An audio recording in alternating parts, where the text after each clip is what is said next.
Listen. Just listen for a second. What do you hear?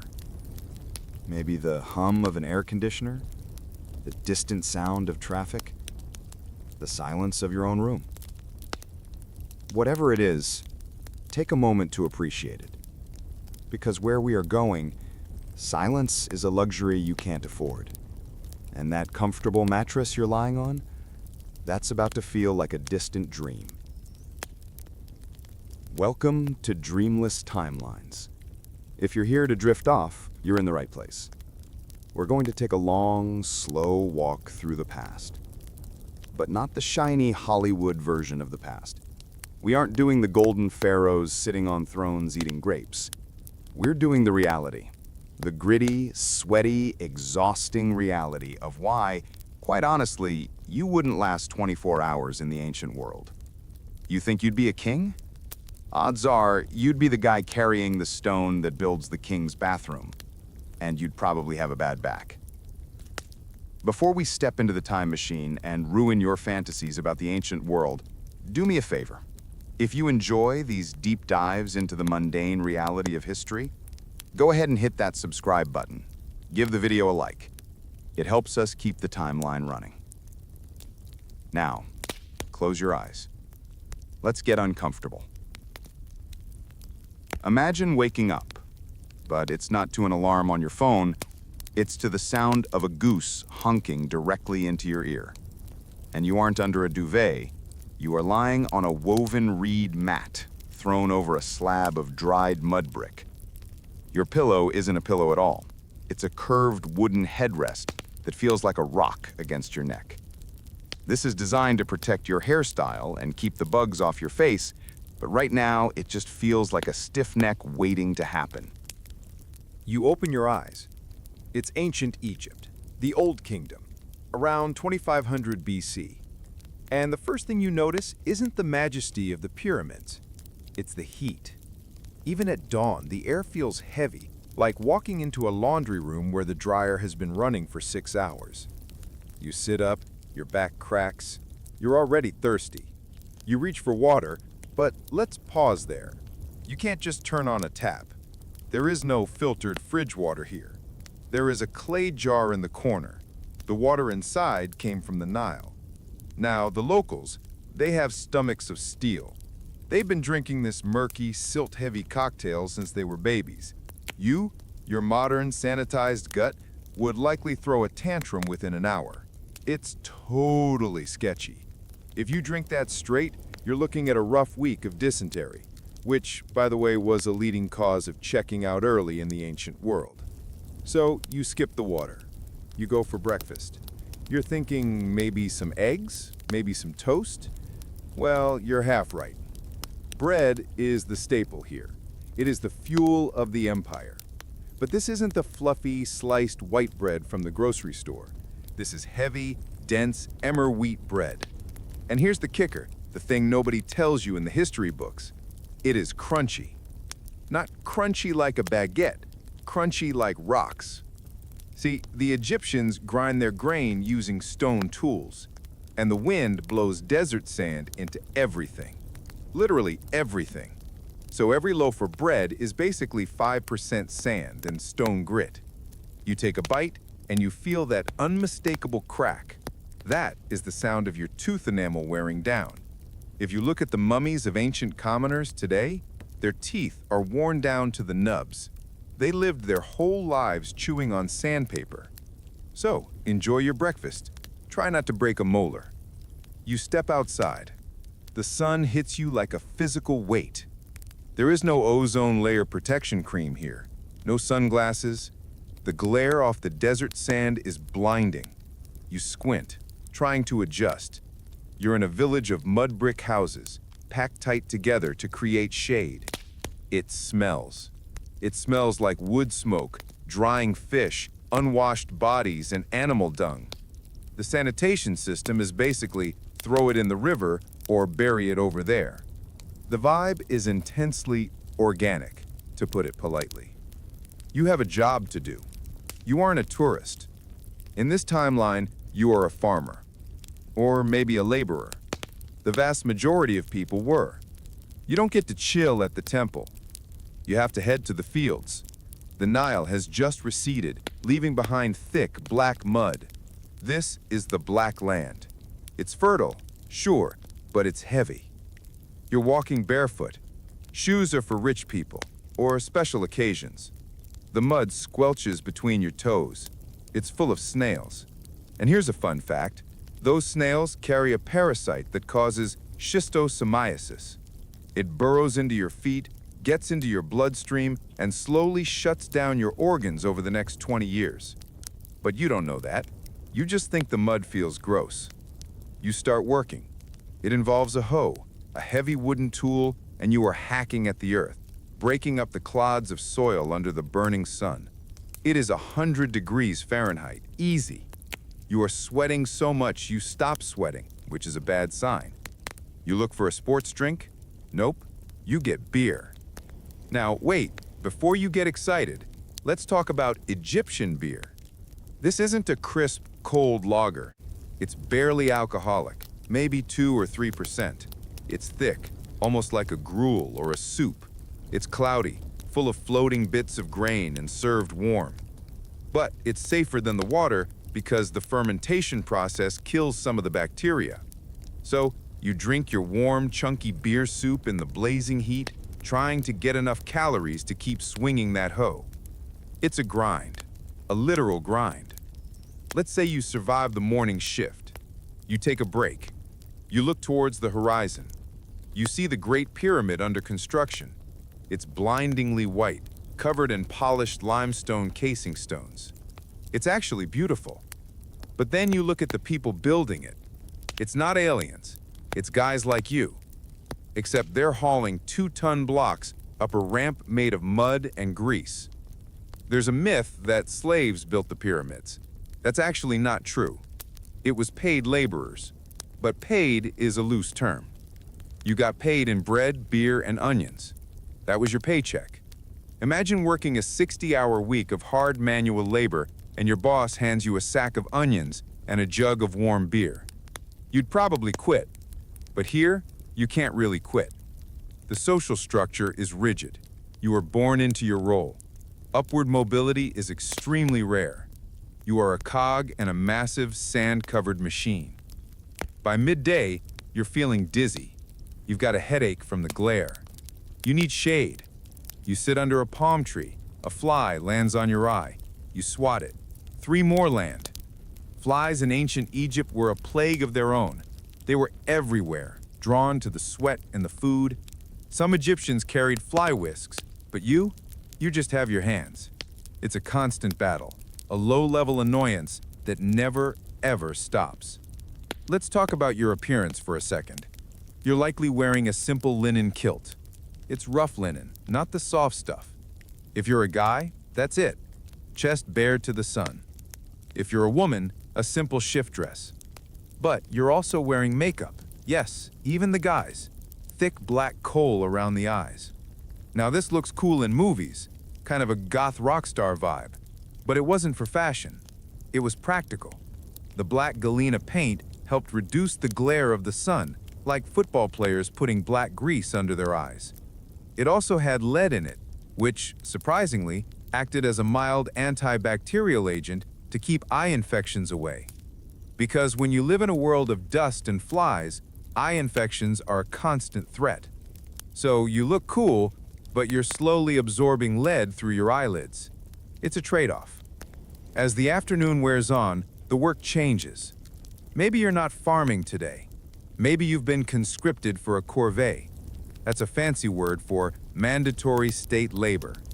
The pharaoh needs a canal dug, you're digging it. The pharaoh needs a temple wall fixed, you're fixing it. If you try to dodge the draft, the consequences are brutal. We're talking beatings on the soles of your feet. It was a standard punishment.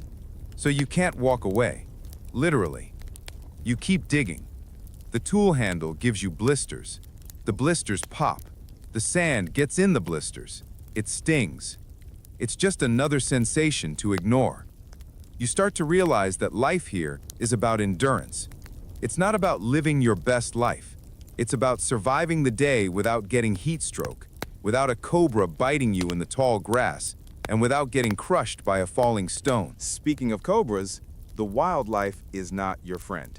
You go to the riverbank to wash the mud off your legs, you see a log floating in the water, then the log blinks.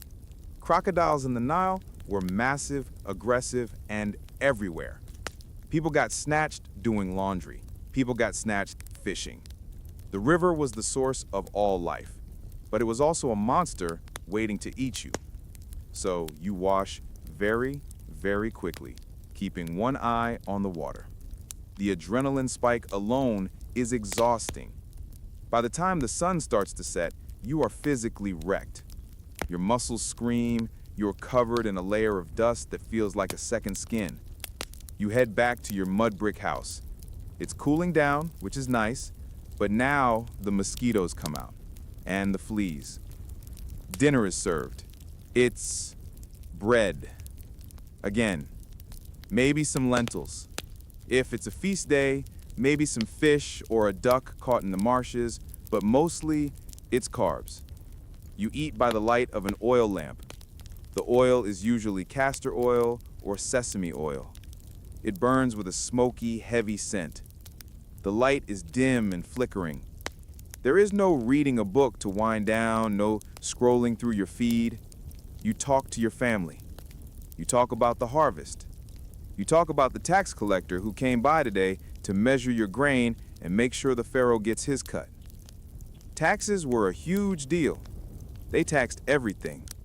They taxed your harvest, your oil, your beer. If you couldn't pay, you were in debt peonage. Basically, you worked for free until the debt was paid. It was a stress level that makes your current credit card bill look manageable. As you lay back down on that hard reed mat, you realize something. You are exhausted, bone tired, the kind of tired that modern humans rarely feel because we sit in chairs all day. This is a primal exhaustion. But before you drift off into a fitful sleep on your wooden pillow, let's take a quick detour. We need to talk about what happens if you get sick. Because in this world, a toothache can kill you. A cut on your finger can turn into gangrene. Medicine in ancient Egypt was actually pretty advanced for the time, but advanced is relative. If you had a headache, they might prescribe a mixture of herbs, which is fine. But for more serious things, it got weird. They believed that demons and bad spirits caused a lot of illnesses, so the cure might involve magic spells, amulets, and animal dung. Yes, you heard that right. Ancient Egyptian prescriptions sometimes included fly specks, lizard blood, or crocodile dung. Imagine having an infection and the doctor rubs dung on it. It's the exact opposite of what you should do. It's a bacterial nightmare. Or, let's say you have a toothache from all that sandy bread. There's no dentist with lidocaine. They might try to drain the abscess or pack it with honey and herbs. But if the infection spreads to your jaw, that's it. Game over. There are no antibiotics. You just have to hope your immune system is a beast. It makes you appreciate the smell of antiseptic, doesn't it? The night in ancient Egypt isn't quiet either. The desert comes alive. You hear jackals howling on the edge of the village. The dogs in the street bark back. It's a wild, primal soundscape. And it's dark, pitch black. The stars are incredibly bright because there is no light pollution, but the darkness is heavy. It hides things. Scorpions love the cool night air. You have to shake out your sandals every morning because a deathstalker scorpion might be napping in there. One sting, and you're in a world of pain that makes a migraine feel like a tickle. So you lie there, listening to the jackals, trying to find a comfortable spot on the mud brick bench, hoping the fleas don't bite too much tonight. You think about your modern bed, the softness, the clean sheets, the temperature control. And suddenly, the present day feels pretty amazing. If you're enjoying this journey into the gritty past, make sure you're subscribed to Dreamless Timelines. We've got a lot more centuries to ruin for you. Leave a comment below and tell me, would you trade your Wi-Fi for a pyramid view? I doubt it. Now, let's drift a little further. Let's imagine that by some miracle you survived the farming life. Let's say you were lucky. You were born into the scribe class. This is the white-collar work of the ancient world. You don't have to break your back in the fields. You have soft hands. You wear fine linen. But don't think for a second that the scribe life is easy. It's a different kind of torture. You start school at 5 years old, and school is brutal.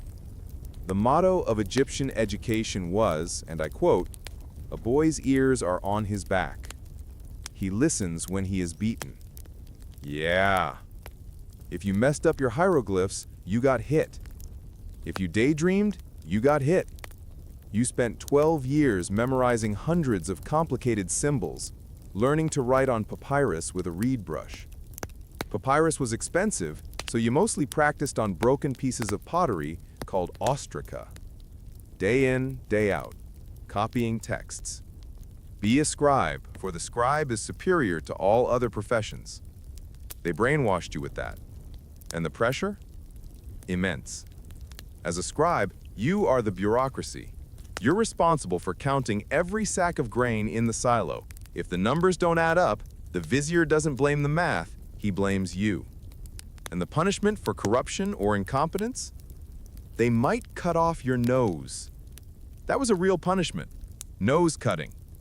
They'd send you to a prison colony called Rhino Kalura, which translates to the city of cut-off noses. It was a real place on the border of Gaza, a whole city of disgraced scribes and criminals living in the desert with no noses. It sounds like a horror movie, but it was just Tuesday in the New Kingdom. So, even if you have the desk job, the stress is high. You're constantly watching your back. Office politics in ancient Egypt could get you killed, or exiled, or worse. But let's get back to the sensory experience. The smell. We mentioned it earlier, but it's worth revisiting. There is no deodorant. Rich people used scented cones made of wax and fat that they wore on their heads at parties. As the party went on, the heat would melt the wax, and this perfumed grease would run down their hair and over their bodies. To them, it smelled like flowers and luxury. To you, it would look and feel like you were melting. You'd be sticky, oily, and smelling like a candle shop explosion. And underneath that perfume, the smell of the river, the animals, and the lack of indoor plumbing. It's a sensory overload that never quits. You might be thinking, but what about the magic? The mystery? Sure, the Egyptians were deeply spiritual. They saw gods in everything. The sun was Ra, the river was Hapi, the jackal was Anubis. This gave meaning to their lives, but it also added a layer of constant fear. You weren't just afraid of getting fired, you were afraid of upsetting a god and causing the Nile not to flood. If the Nile didn't flood, everyone starved. If it flooded too much, everyone drowned. You lived on a knife edge of environmental disaster every single year. You spent a huge chunk of your income on offerings, amulets, and prayers just to keep the cosmic balance in check. It's a level of existential anxiety that makes worrying about the stock market seem trivial. And let's talk about the food safety again. There's no refrigeration. Meat had to be eaten immediately or salted heavily. If you bought a piece of pork from the market, it had been sitting in the sun with those flies we talked about. Botulism and salmonella were just part of the flavor profile. So, are you sleeping yet? Or are you just incredibly grateful for your refrigerator? Let's take a deep breath. In through the nose and out through the mouth. Release the tension in your shoulders. You aren't carrying bricks. You aren't dodging crocodiles. You are safe. But our journey isn't over. We've only just scratched the sandy surface of Egypt. There are still the Romans to deal with, and the medieval peasants, and the Victorian factory workers. There is a whole timeline of discomfort waiting for us. But for now, let's stay in the desert a little longer. Let's drift down the Nile on a barge. The sun has finally set. The air is cooling. The water laps against the wood of the boat. Rhythmic, steady, slush, slush, slush. You look up at the sky. The Milky Way is a slash of white paint across the black. It's beautiful. For a moment, you understand why they built the pyramids to reach it. Despite the grit, the disease, the hard labor, and the warm beer, there is a beauty here. A silent, ancient beauty. But you're tired. You've worked the fields. You've dodged the tax collector. You've eaten the sandy bread. Your eyelids are heavy. The boat rocks you gently. Rock and sway. Rock and sway. In the next part of our journey, we're going to leave the banks of the Nile. We're going to fast forward a few thousand years.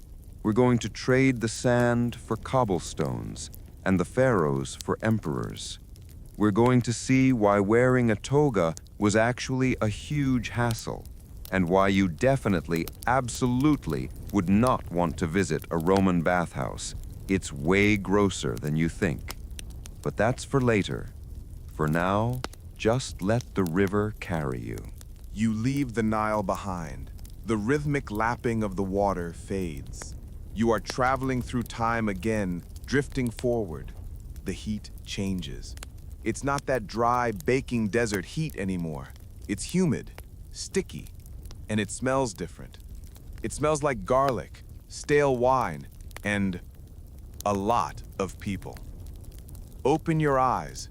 You're in Rome, the Eternal City, 1st century AD, peak empire. Now, if you've seen the movies, you're expecting white marble columns, guys in cool armor, and maybe a feast with grapes. You're expecting to be a senator, walking around discussing philosophy. But let's be real. In this timeline, you aren't a senator. You're an average plebeian, a regular guy or gal trying to survive the most crowded city on Earth. And the first thing you notice? The noise. It is deafening. Rome had a population of about 1 million people crammed into an area the size of Central Park. It was the first true metropolis, and it was loud. There were no zoning laws. You have a blacksmith hammering iron next to a school, next to a tavern, next to your apartment. Speaking of apartments, welcome to your new home. It's called an insula. It's basically a high-rise tenement block, maybe 6 or 7 stories high, but there's no elevator. You live on the top floor because the rent is cheaper up there. Why? Because in case of a fire, you're trapped. And fires happened constantly. These places were built by slumlords who cut corners. The walls are thin timber and mud brick. They crack. They sway in the wind. You climb the wooden stairs. They creak ominously. You get to your room. It's tiny. No bathroom, no kitchen, just a room. If you want to cook, you risk burning the whole building down with a charcoal brazier. So most Romans ate fast food. They went to thermopolia, which were basically ancient burger joints that served lentils and sausage. But let's talk about the morning routine. You wake up. You need to use the bathroom. But remember, no toilet in your room. If it's just number 1, you might use a chamber pot. But then, what do you do with it? Here is where the Roman romance dies. You walk to the window. You look down at the street, and you dump it. Look out below, or gare low, was the warning, but honestly, people just threw it. The streets of Rome were essentially open sewers. If you were walking down the street, you had to keep looking up to make sure you didn't get splashed by someone's morning business. It was a literal hazard. It was nasty. The streets were covered in mud, animal dung, and human waste. There were stepping stones specifically so you could cross the street without stepping in the muck. Now, you have to get dressed. You think, cool, I get to wear a toga. No, you don't want to wear a toga. Trust me. A toga was a massive semicircle of heavy wool. It was like wrapping yourself in a rug. It was hot, heavy, and incredibly complicated to put on. You literally couldn't do it by yourself. You needed someone to help you drape it. And once it was on, you couldn't move your left arm. It was restricted by the folds. It was a garment designed for standing around and looking important, not for working. So, since you're a regular person, you probably just wear a tunic. It's basically a long t-shirt. Practical. But if you want to look respectable, you need that heavy wool blanket wrapped around you in the humid Italian summer. You are sweating already. You step out into the street. It's a mosh pit. People everywhere. Carts, donkeys, soldiers, beggars. The rich people are being carried in litters, basically boxes on poles carried by slaves, so they don't have to step in the filth. They look down at you. You look up at them. The inequality is in your face 24/7. But you have a destination. You're going to the public baths. This is the part everyone loves, right? Roman hygiene. They were so clean. Well, yes and no. The engineering was genius. The aqueducts bringing fresh water, amazing. The heated floors, incredible. But the water itself? It wasn't chlorinated. There were no pool chemicals. Imagine a giant hot tub. Now imagine 1,000 sweaty, dirty men getting into it after a long day of work. The water would get murky, it would get oily, and people did everything in that water. And they didn't use soap. Soap was a barbarian thing. Romans used oil. They would slather themselves in olive oil and then scrape it off with a curved metal tool called a strigil. They scraped off the oil, the dirt, and the dead skin. And that gunk just rinsed onto the floor or into the water. Doctors even recommended that if you had an open wound, you should go to the baths. So you're soaking in lukewarm water next to a guy with a festering leg wound. It's a bacterial soup. It's a miracle anyone survived it. But hey, it was the social hub. You sit there, sweating, listening to the gossip. Did you hear who the emperor had executed today? Did you hear about the price of grain? It's the ancient version of scrolling through Twitter, but everyone is naked and it smells like sulfur and unwashed bodies. If you're glad you can take a shower alone in your own bathroom with antibacterial soap, this is a great time to hit that like button on the video. It helps the algorithm find more people who appreciate modern plumbing. Speaking of plumbing, we have to talk about the toilets, the communal latrines. You're walking home, you need to go. You find a public latrine. It's a long stone bench with holes cut into it. No stalls, no dividers. You sit down next to a stranger, you're thigh to thigh, you make eye contact, you chat about the weather while you do your business. It's the ultimate lack of privacy. And when you're done, there is no toilet paper. There is a stick, and on the end of the stick, there is a sea sponge. It's called a xylospongium. You pick up the stick, you use the sponge, then, and this is the part that will haunt your nightmares, you rinse it in a bucket of vinegar water and put it back for the next person to use. Yes, the communal sponge, shared by hundreds of people. It is arguably the grossest thing in human history. The bacteria on that sponge, unimaginable. Yet this was civilized life. This was the height of the empire. If you traveled back in time, the lack of toilet paper would probably be the thing that breaks you. You'd trade your kingdom for a roll of 2-ply. Okay, let's leave the bathroom. Let's talk about food. You're hungry. Roman food was intense. They loved a sauce called garum.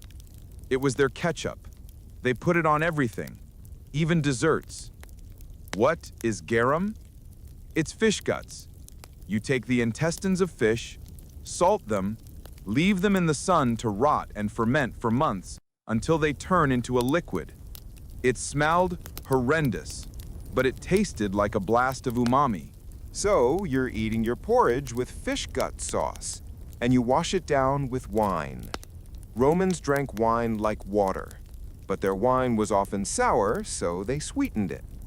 And here is where the why you wouldn't last part kicks in hard. They didn't have sugar.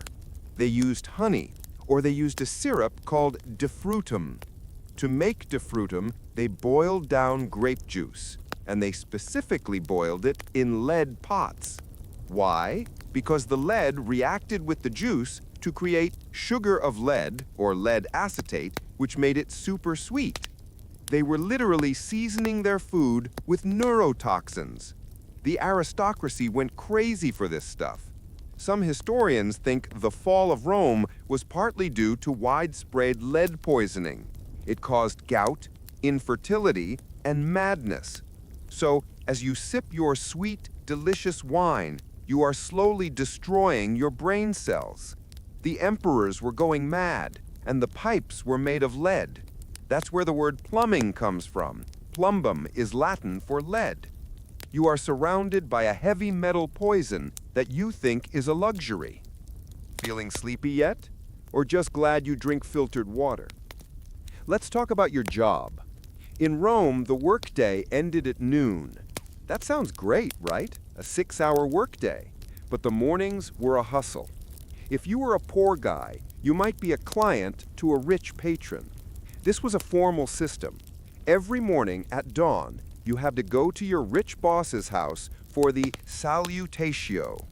You stood in line outside his door with all his other clients. You waited for hours. Finally, you got in, said good morning, sir. He gave you a small handout, the sportula, maybe a few coins or some food, and that was it. It was humiliating. You were basically a professional beggar/entourage member. You had to follow him around the forum, laugh at his jokes, and protect him. It was boring, degrading, and essential for survival. And the boredom. We think of Rome as gladiators and excitement, but for the average person, it was a lot of waiting. Waiting in line for the grain dole, free bread from the government. Waiting in line for water at the fountain. Waiting for the procession to pass. Life moved at the speed of a footstep. If you wanted to send a message to your friend in another city, you wrote a letter on a wax tablet or papyrus, gave it to a guy, and waited 3 weeks. Maybe he gets it, maybe the guy gets eaten by wolves or robbed by bandits. You'd never know. The anxiety of the unread message was drawn out over months. Night falls on Rome, and this is when it gets scary. There are no streetlights. None. The moon is it. If it's a cloudy night, it is absolute void-like darkness. And the crime rate up? Sky high. There was no real police force. There were the urban cohorts, but they were mostly for riot control, not solving the theft of your tunic. If you went out at night, you took a gamble. You could fall into a hole in the road. You could get mugged. You could get hit by a cart. Remember, carts were allowed at night. The noise of the wagons on the stones was so loud that the poet Juvenal complained that insomnia causes more deaths amongst Roman invalids than any other factor. You literally couldn't sleep because of the traffic noise. It sounds familiar, doesn't it? The traffic, the crowds, the high rent. Rome was the first true city, and it invented all the urban problems we still hate today, but without the benefit of aspirin or noise-canceling headphones. You go back to your creaky apartment. You climb the 6 flights of stairs. You check for bed bugs. Oh yes, bed bugs were rampant. They were called Cimex. Romans tried to get rid of them with everything from boiling water to magic spells. Nothing worked. You just learned to live with the itch. You lie down on your straw mattress. You hear the couple fighting next door through the paper-thin walls. You hear the baby crying upstairs. You smell the garlic from the tavern downstairs. You close your eyes. You are just a tiny drop in the ocean of the empire. You are tired. Your feet hurt from the hard cobblestones. Your stomach feels weird from the fish sauce.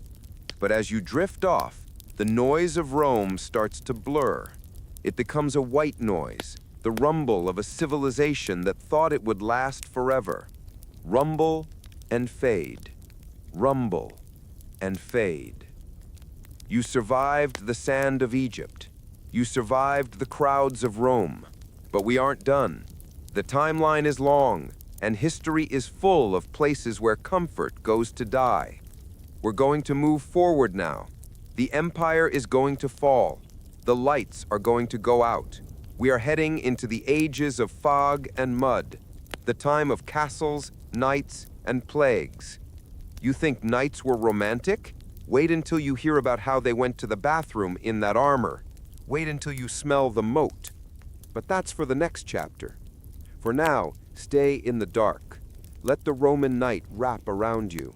The heavy, lead-sweetened wine is making your eyelids heavy. The hum of the city is a lullaby of chaos. Sleep. And if you're still awake, just remember, your toothbrush is a miracle. Your mattress is a cloud.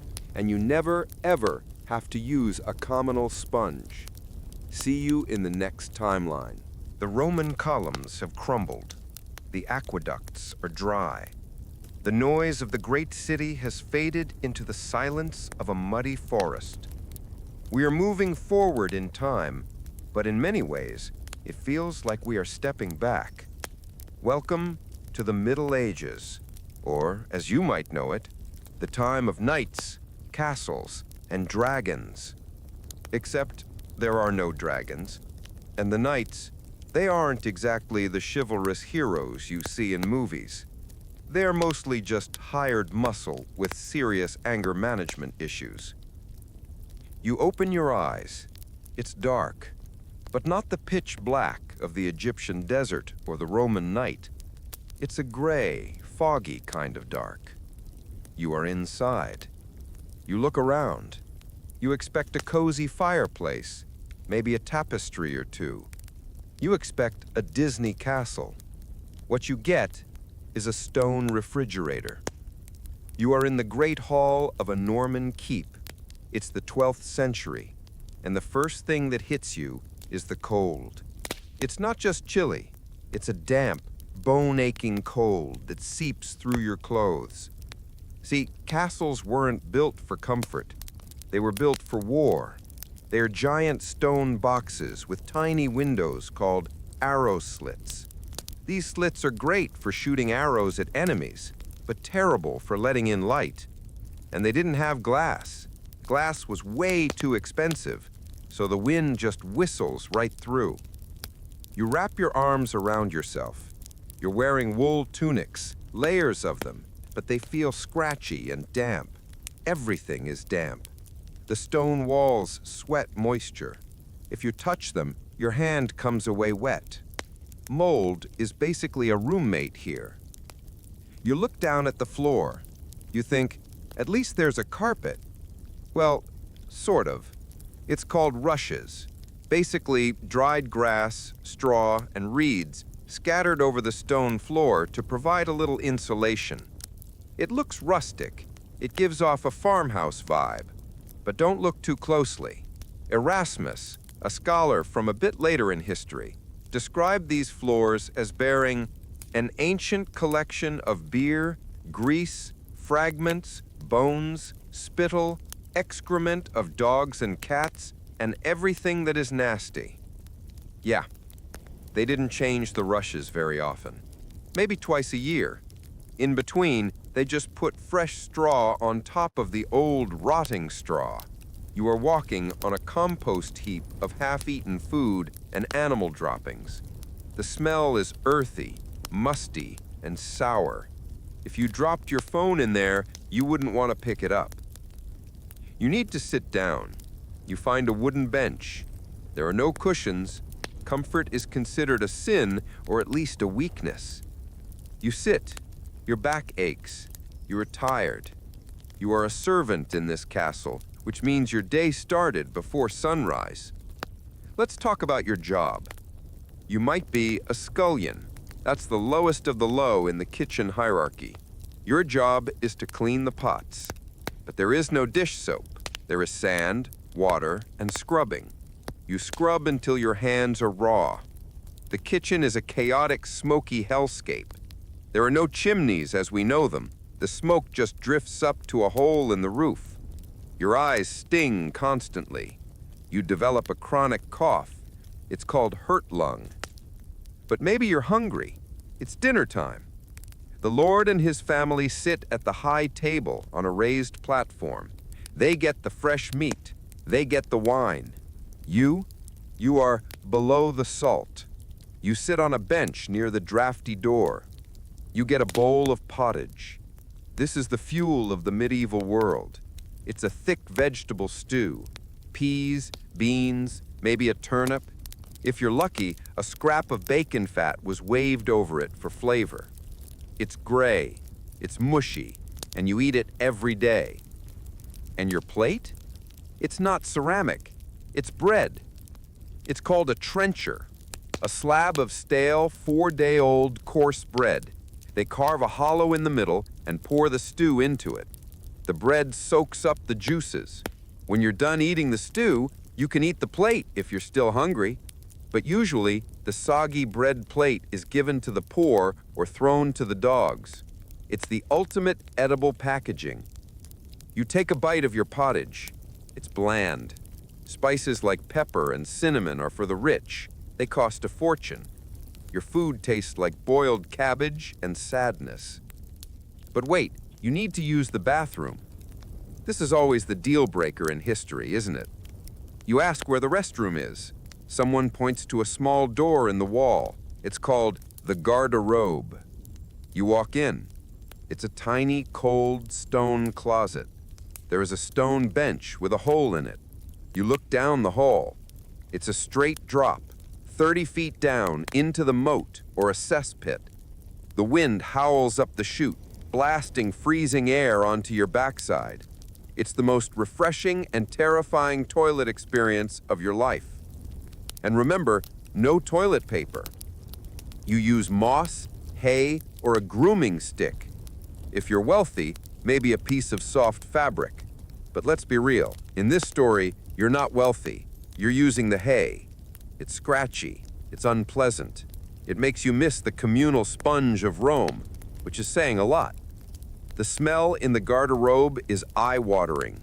People hung their clothes in there because the ammonia fumes from the waste were so strong they actually killed fleas. That's right, the toilet was also the closet. You'd put your best tunic in the bathroom to fumigate it. That's the level of hygiene we're dealing with. Speaking of fleas, you have them. Everyone has them. The king has them. The pope has them. You are constantly scratching. It's just the background sensation, like the hum of traffic today. You also probably have lice. Bathing is a rare event. It's a massive production to heat enough water, so people mostly just wash their hands and faces. A full body bath might happen once or twice a year. So, the castle smells. It smells of wood smoke, unwashed bodies, rotting rushes, open latrines, and roasting meat. It is a sensory assault. Let's say you survive the day.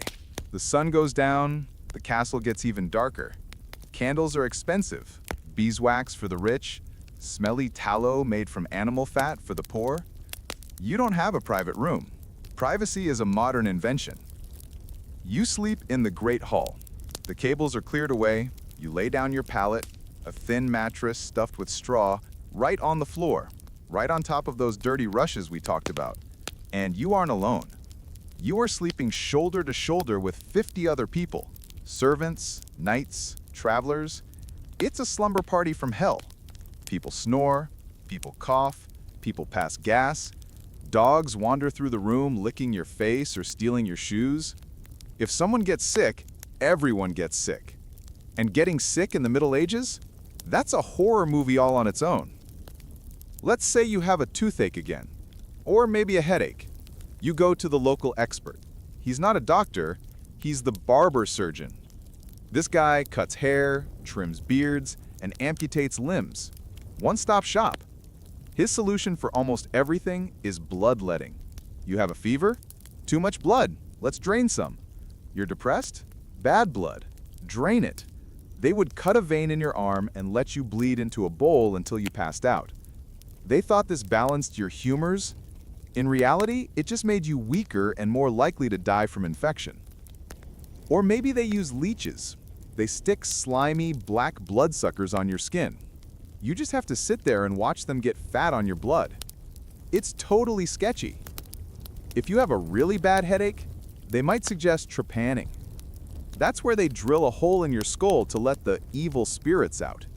And they do this without anesthesia. Maybe a swig of wine and a piece of wood to bite down on? Are you grateful for aspirin yet? If you are, go ahead and hit that subscribe button. It's a lot less painful than medieval surgery, I promise. Let's drift back to the Great Hall.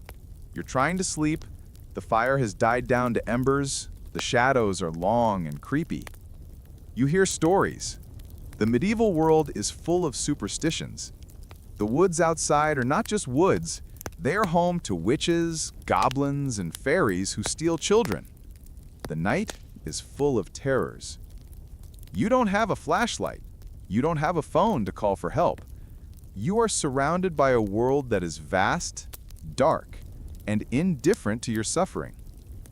But there is something else here too. A sense of time moving slowly. There are no deadlines, no emails pings. The seasons dictate your life. You work when the sun is up, you sleep when the sun is down.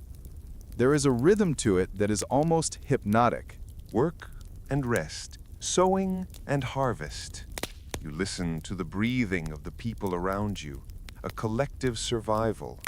You are all in this damp, cold stone box together. Now, imagine you wake up the next morning. It's Sunday. You have to go to church. It's mandatory. If you don't go, you get fined. The church is the center of life. It's the only stone building in the village besides the castle. It's painted in bright, gaudy colors. We think of them as gray stone, but back then, they were neon. You stand.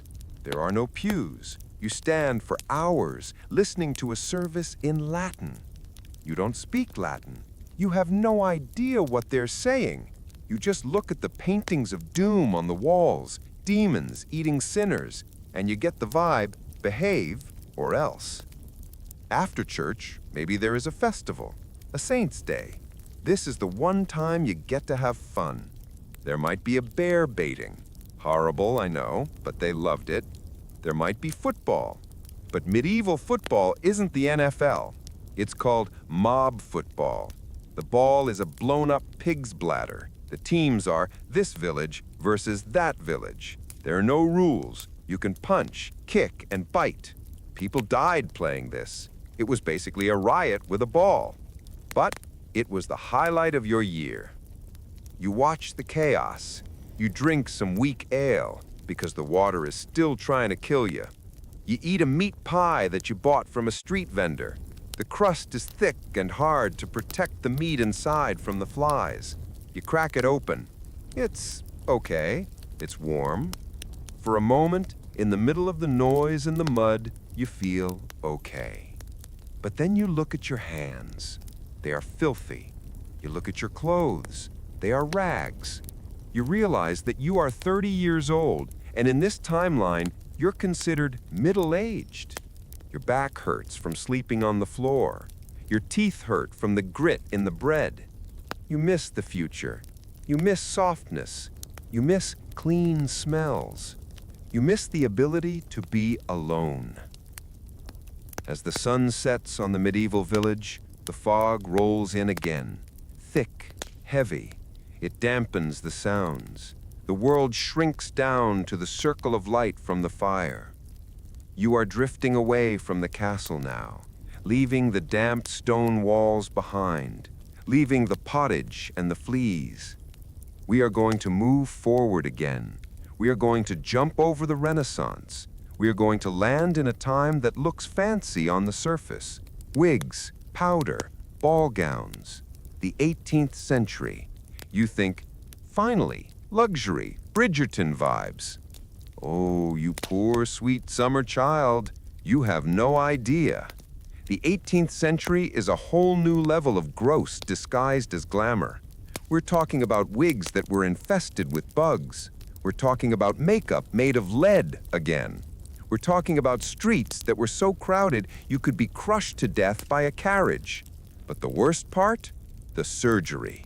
We are approaching the era where they learned how to cut fast, but they hadn't learned how to stop the pain. But that is a nightmare for the next chapter. For now, stay in the fog. Let the damp, cool air of the forest soothe you. The heavy wool blanket is warm enough, the fire is crackling, the sound of the wind outside is just a noise. You are safe, you are warm, you are clean. Let your breathing slow down to the rhythm of the church bell tolling in the distance. Ding, ding, ding. Slow, heavy, boring. Sleep is coming. The drawbridge is up. The gates are closed. Nothing can get you. Just drift. Drift past the nights. Drift past the mud. In the next part, we set sail.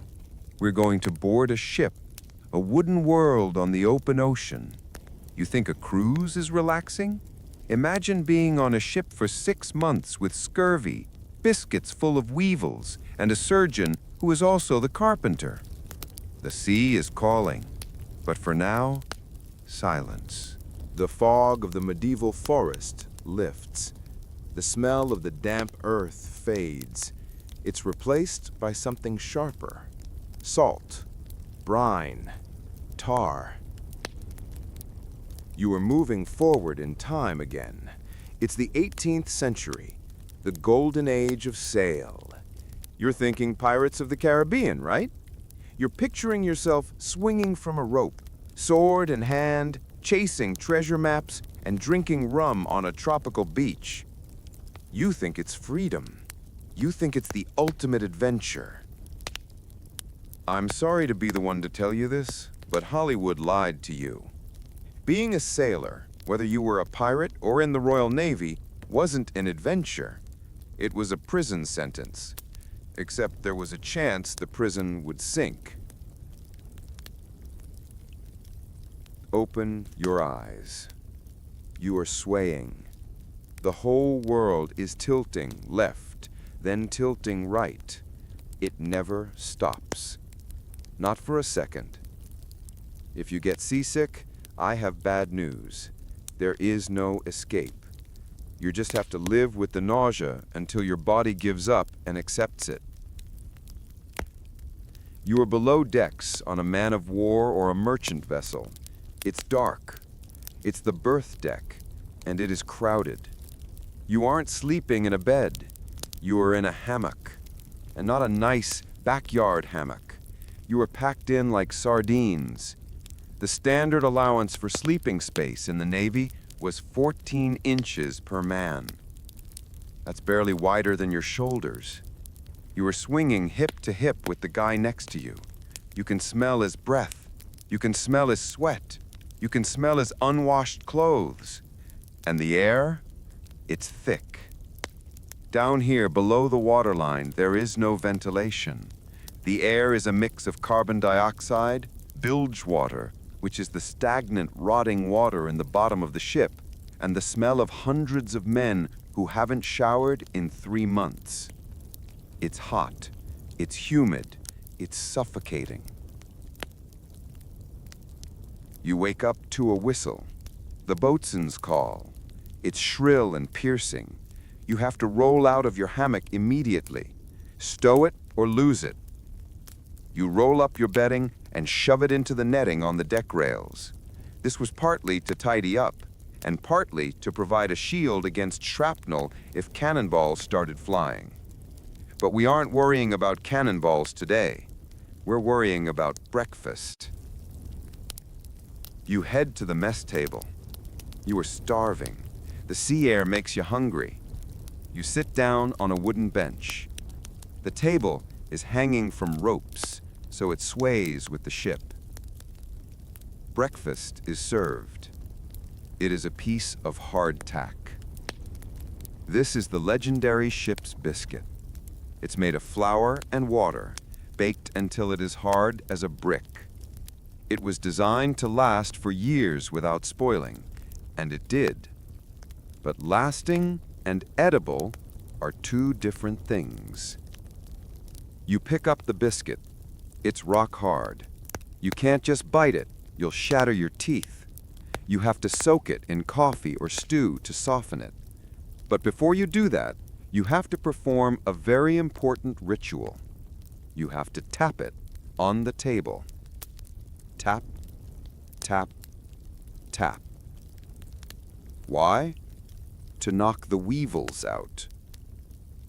Weevils are small beetles. They love hardtack. The ship's storage barrels were infested with them. The biscuits are literally riddled with worm tunnels. When you tap it, little white maggots and black beetles fall out onto the table. The old sailors, they don't even bother tapping. They just eat it. They call it fresh meat. They say it tastes bitter. You, with your modern sensibilities, are horrified, but you have to eat. You break off a piece, trying to ignore the crunch that isn't biscuit. It's a texture nightmare. And to go with your bug bread, you get salt junk. This is beef or pork that was salted so heavily it feels like wood. It's been sitting in a barrel for maybe 2 years. When the cook boils it, a layer of gray scum rises to the top. It's tough, stringy, and incredibly salty. It makes you thirsty.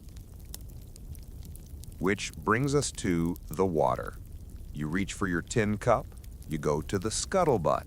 That's the water barrel on deck. And yes, that's where the office term gossip around the scuttlebutt comes from. You look inside. The water isn't clear. It's green. It's slimy. After a few weeks at sea, the fresh water in the wooden casks starts to grow algae. It starts to rot. It smells like a swamp. To make it drinkable, you have to hold your nose and strain it through your teeth to catch the slime.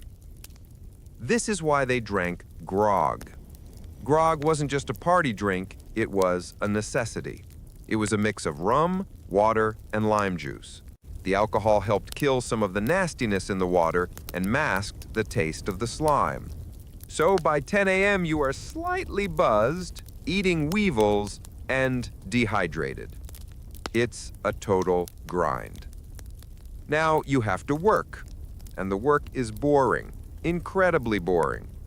You might spend hours picking oakum.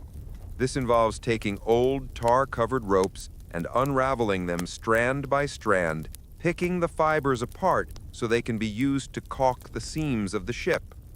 Your fingers get stained black with tar. Your nails break. It is mind-numbing labor. Or maybe you have to holystone the deck. You get on your hands and knees with a block of sandstone, the Bible-sized stone, hence holy, and you scrub the wooden planks until they are white.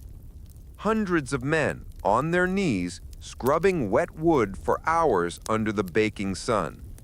And if you look up, you see the rigging. It's a spider web of ropes.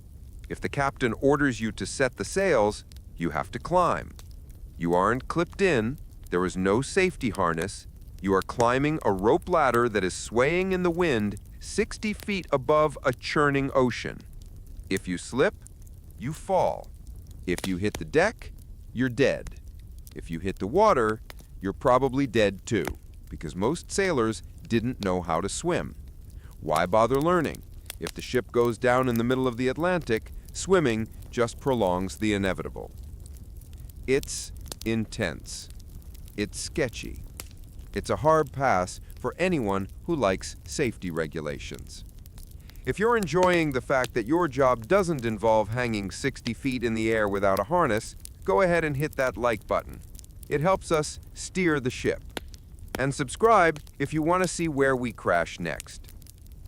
Let's talk about hygiene again. You know the drill by now.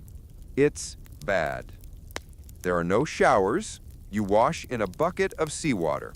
But saltwater soap doesn't lather well, and the salt leaves a residue on your skin. It causes boils and sores. Your clothes are constantly damp.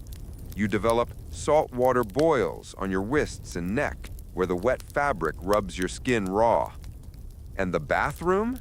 It's called the heads. It's at the very front of the ship, near the bowsprit. It's basically a grate or a hole over the ocean. You have to climb out there, exposed to the wind and the spray, and do your business while the waves crash below you. If the weather is rough, the waves might wash up through the hole. It's basically a bidet from hell. But the real enemy isn't the discomfort. It isn't the storms. It's scurvy. This is the monster of the sea. You've heard of it, but you probably don't realize how horrifically it actually is. It's caused by a lack of vitamin C. After a few months with no fresh fruit or vegetables, your body literally starts to fall apart. Your collagen breaks down. The first sign is lethargy. You feel tired. Then your gums start to swell. They turn black and spongy. Your teeth get loose and fall out. But it gets worse. Old wounds that healed years ago, they open back up. If you had a scar from a childhood accident, the skin dissolves and the cut reappears. Broken bones that knitted together years ago can separate again. You are decomposing while you are still alive. It was terrifying. Sailors would just drop dead mid-conversation because a blood vessel burst near their heart. It killed more sailors than storms, shipwrecks, and battles combined, all because they didn't have an orange. So, if you're feeling a little under the weather, go eat some fruit. Seriously, do it for the sailors who couldn't. Let's say you get injured. Maybe a cannon breaks loose and crushes your leg, or a falling spar hits you. You are taken to the cockpit. This is the lowest deck, where the surgeon works. It's painted red. Why? So you can't see the blood splattered on the walls. The surgeon is often just a guy with a saw. There is no anesthesia, no sterile environment. If your leg is crushed, it has to come off. They give you a piece of leather or wood to bite on. Bite the bullet comes from this era, or bite the leather. Two strong men hold you down. The surgeon takes a curved knife and cuts through the flesh in one sweep. Then he takes the bone saw. The sound of the saw cutting through your femur. It takes about 2 minutes if he's fast. The pain is beyond anything your modern brain can comprehend. You would pass out from the shock. Then, they dip the stump in boiling tar to cauterize it and stop the bleeding. If you survive the shock, you'll probably die of gangrene later. The survival rate wasn't great. It makes a trip to the dentist seem like a spa day, doesn't it? The sun sets over the ocean. The horizon is a flat line of purple and orange. It is undeniably beautiful. There is a sense of isolation that is profound. You are a tiny speck on a massive planet. The stars come out, millions of them. Without light pollution, the Milky Way looks like a cloud. You can use a sextant to navigate, measuring the angle of the stars to figure out where you are on this watery void. It's pure math and astronomy keeping you alive. You have some free time before bed. You might carve a piece of whalebone, scrimshaw. You might play dice. You might listen to a fiddle player screeching out a tune. You drink your grog. You try not to think about home. You try not to think about the fact that you might not see land for another 4 months. This is the mental toll, the boredom, the monotony. Every day is the same horizon, the same faces, the same bad food. It drives people crazy. Calenture was a condition where sailors, delirious from heat and dehydration, would hallucinate that the sea was actually a green field. They would jump overboard to walk in the grass and drown.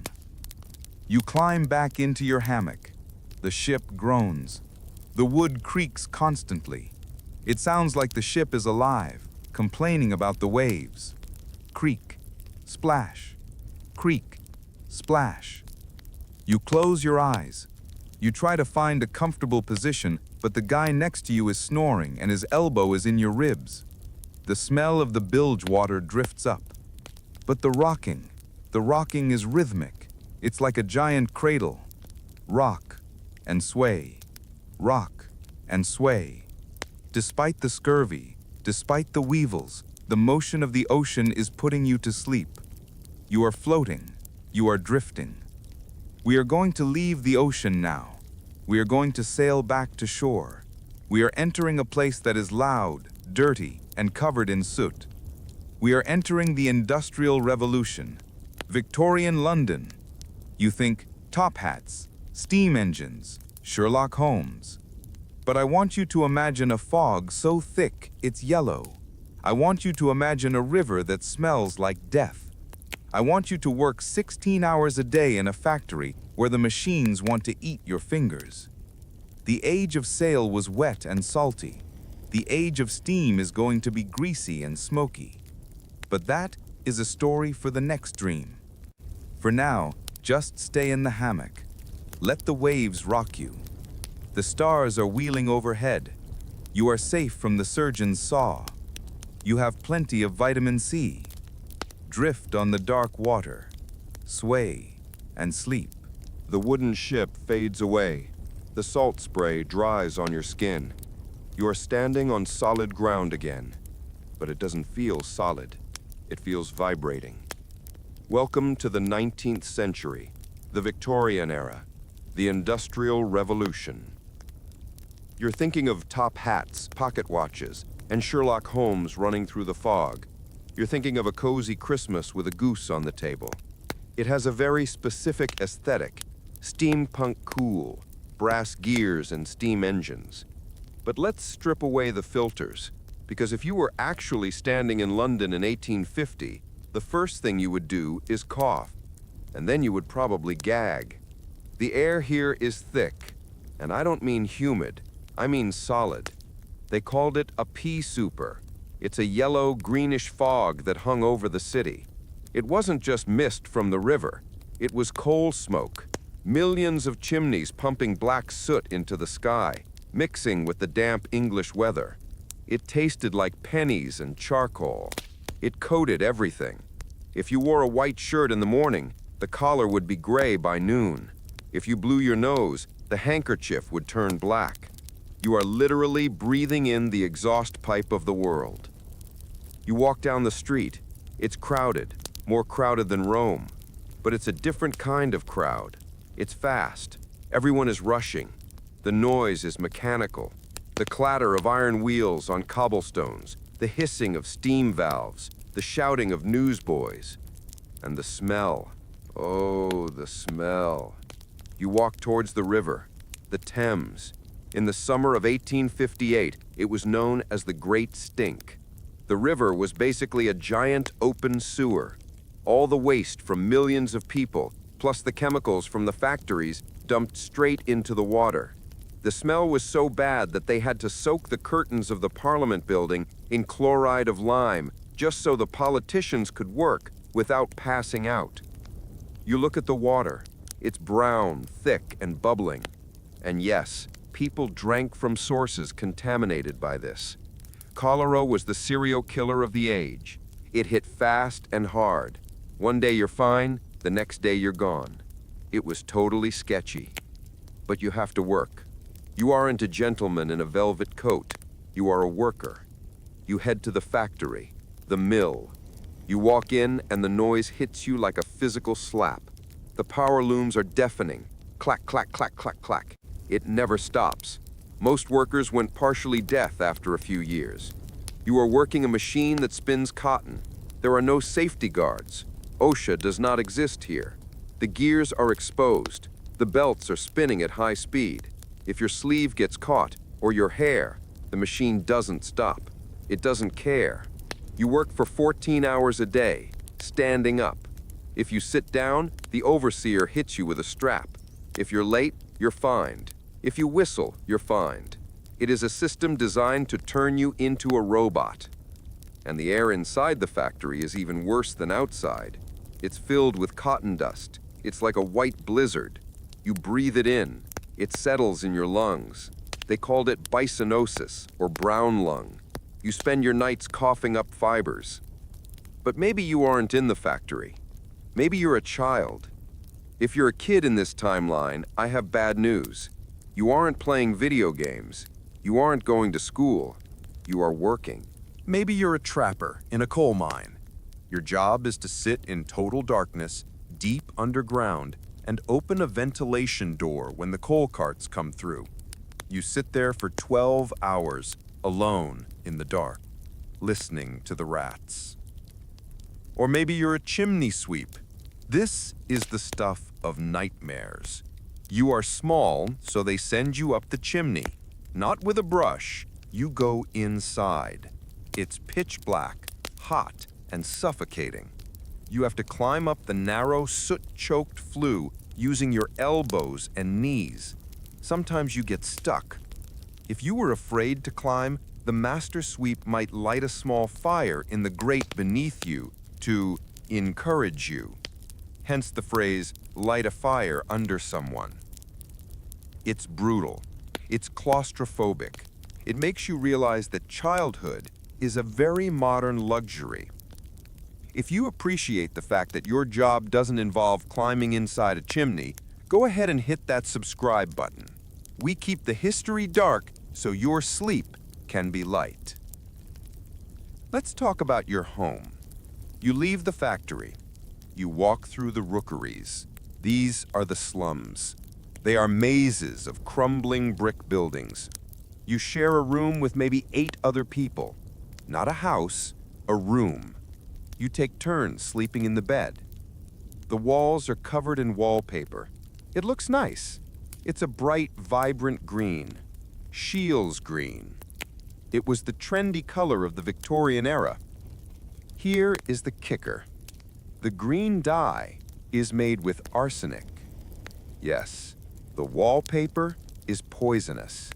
In damp rooms, the mold on the walls reacts with the arsenic and releases a toxic gas. You are slowly being poisoned by your own decor.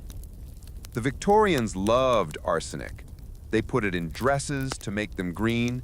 They put it in fake flowers. They even ate arsenic wafers to improve their complexion. They thought it gave them a pale, interesting look. In reality, it was slowly shutting down their organs. So you're sitting in your arsenic green room, coughing from the coal smoke, tired from the factory. You're hungry. What's for dinner? Maybe some bread. But bakers in the Victorian era were notorious for cutting costs. They would mix the flour with chalk, alum, or even plaster of Paris to make the bread look whiter and heavier.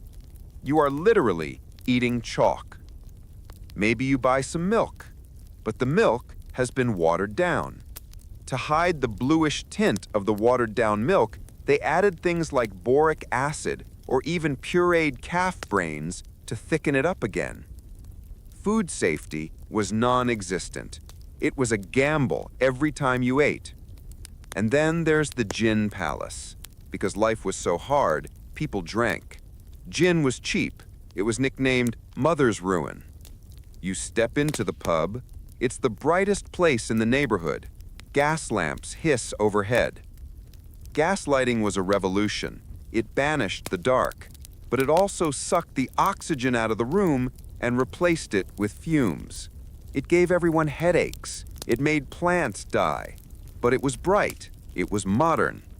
You drink your gin. You listen to a piano playing a jaunty tune. For a moment, you forget the soot. You forget the noise.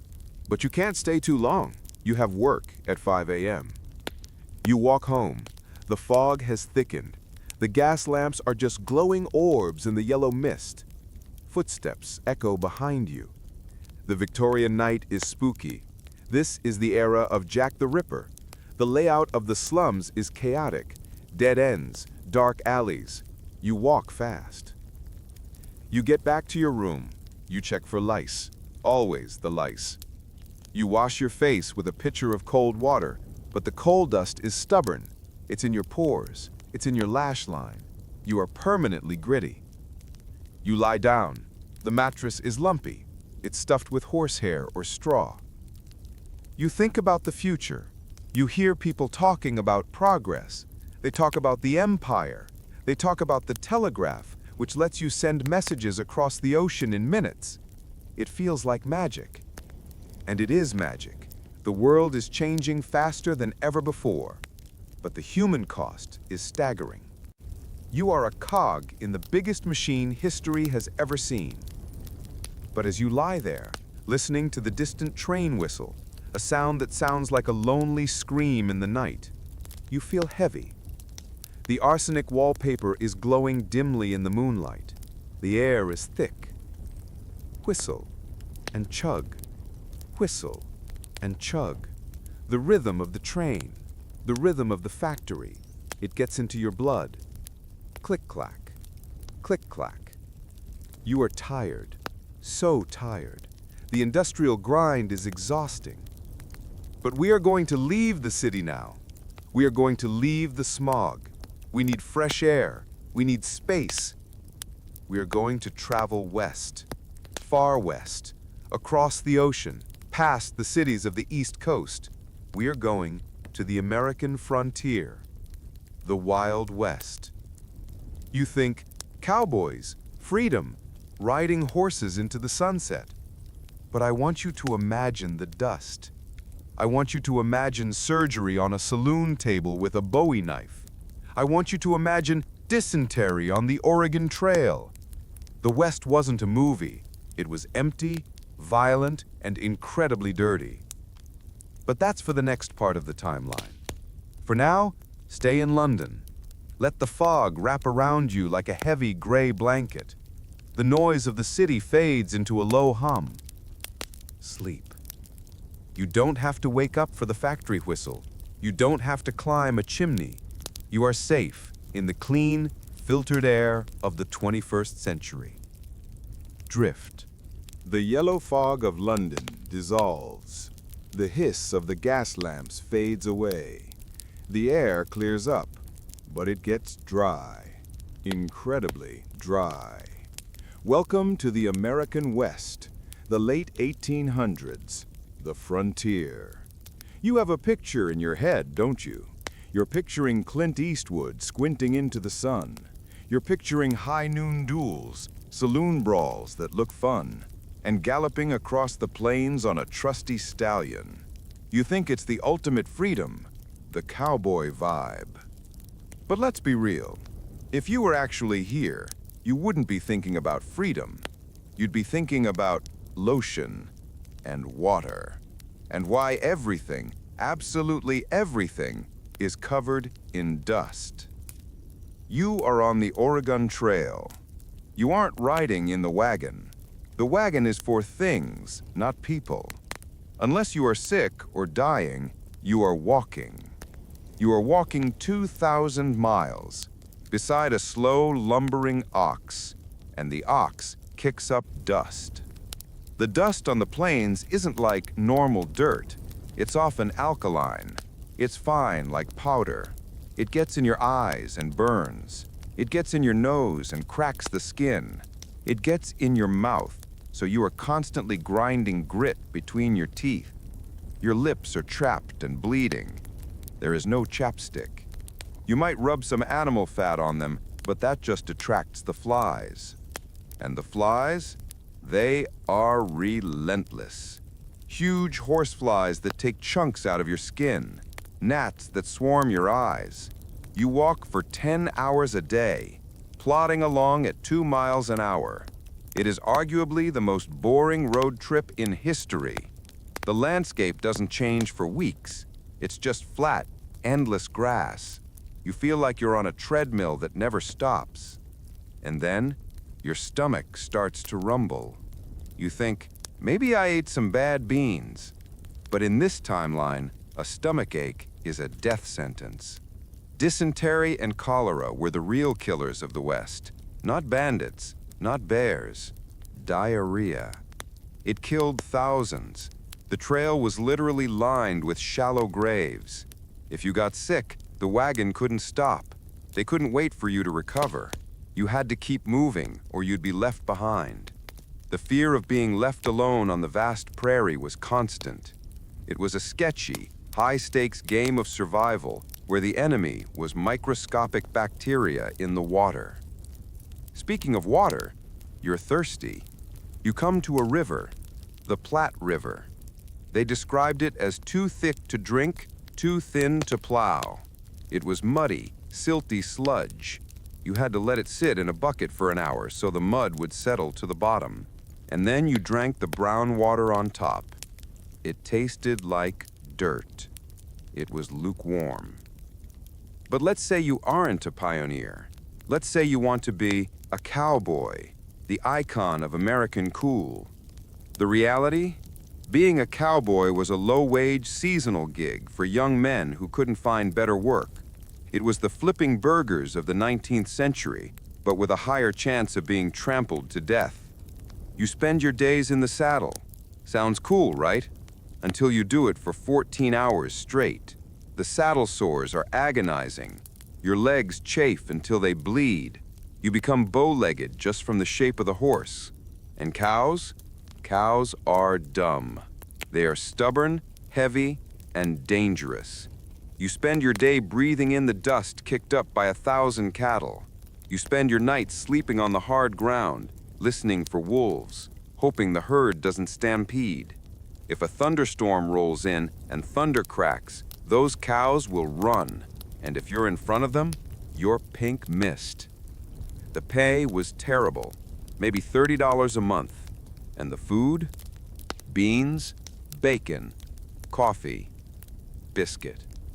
Repeat. Every single day. The coffee was basically sludge. They called it arbuckles. It was strong enough to float a horseshoe. The biscuits were made with flour, water, and maybe some lard. No yeast, just hard dough. You aren't eating steaks. You're herding the steaks. You can't eat the inventory. Now let's go to town. You've finished the cattle drive. You ride into Dodge City or Tombstone. You're looking for a good time. You walk into the saloon. Forget the movies where the saloon is clean and the piano player is talented. Real saloons were dark, smoky, and smelled intensely of stale beer, sawdust, and spit. Yes, spit. Chewing tobacco was the main habit. Everyone chewed, and everyone spit. The floor was covered in sawdust to soak up the brown tobacco juice. If you dropped a coin on that floor, you might just leave it there. It's totally gross. You order a whiskey. Now in the movies, they knock back a shot and grimace coolly. In reality, they grimaced because the whiskey was poison.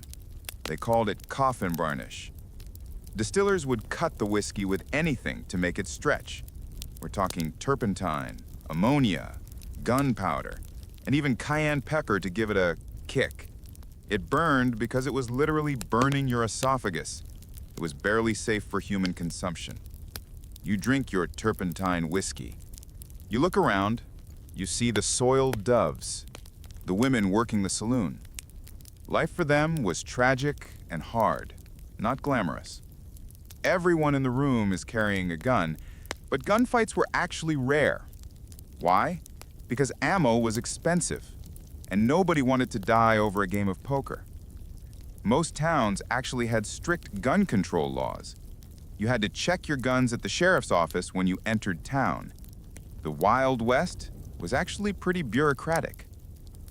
But let's talk about hygiene again. You haven't bathed in 2 months. You smell like a horse, a cow, and sweat. You go to the barber shop for a bath.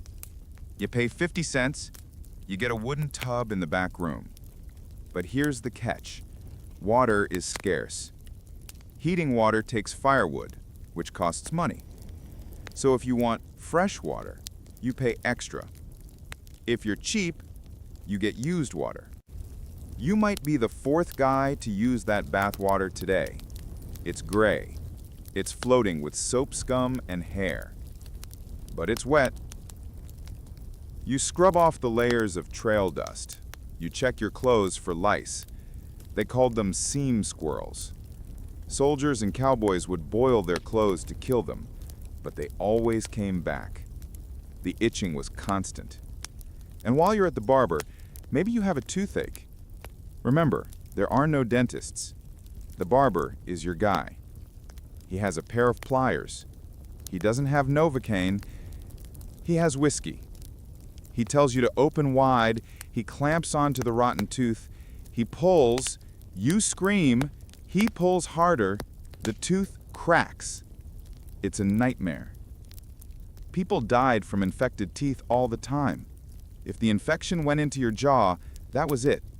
Game over. If you're glad you can go to a dentist who wears gloves and numbs your gums, hit that like button. It's a small way to say thank you to modern science. You leave the barber. It's nighttime. The town is dark. There are no streetlights, maybe just the glow from the saloon windows. The streets are mud. Thick, sticky mud that sucks the boots off your feet. You head to the boarding house. You get a bed. But bed is a loose term. It's a mattress stuffed with corn husks. It rustles every time you move. And you aren't alone. Bed bugs are everywhere. They live in the wood. They live in the wallpaper. You wake up covered in red welts. You lie there, listening to the sounds of the town. A drunken argument in the street. A bottle smashing. A horse whinnying. You think about the silence of the prairie. It was lonely, but at least it was clean. Here in town, it's crowded and dirty. You realize the freedom of the West is mostly just the freedom to be uncomfortable, dirty, and tired. There is a romance to the landscape, sure. The sunsets are incredible. The sky is huge. But the day-to-day life, it's a grind. It's a struggle against the elements. Winter is coming, and winters on the plains are brutal. Blizzards that bury cabins, temperatures so low, your breath freezes in your beard. You huddle around a stove burning buffalo chips. Do you know what buffalo chips are? Dried buffalo dung. That's your firewood, because there are no trees on the plains. You are burning poop to stay warm. The smell is distinct. So, as you lie on your corn husk mattress, scratching your bug bites, smelling the smoke of burning dung, you might find yourself missing the smog of London. At least London had coal. But your eyelids are heavy. The rot-gut whiskey is doing its job. It's numbing the aches in your legs. The wind howls outside. It rattles the window pane. Rattle and hiss. Rattle and hiss. The sound of the Wild West. Empty, windy, hard. You drift off.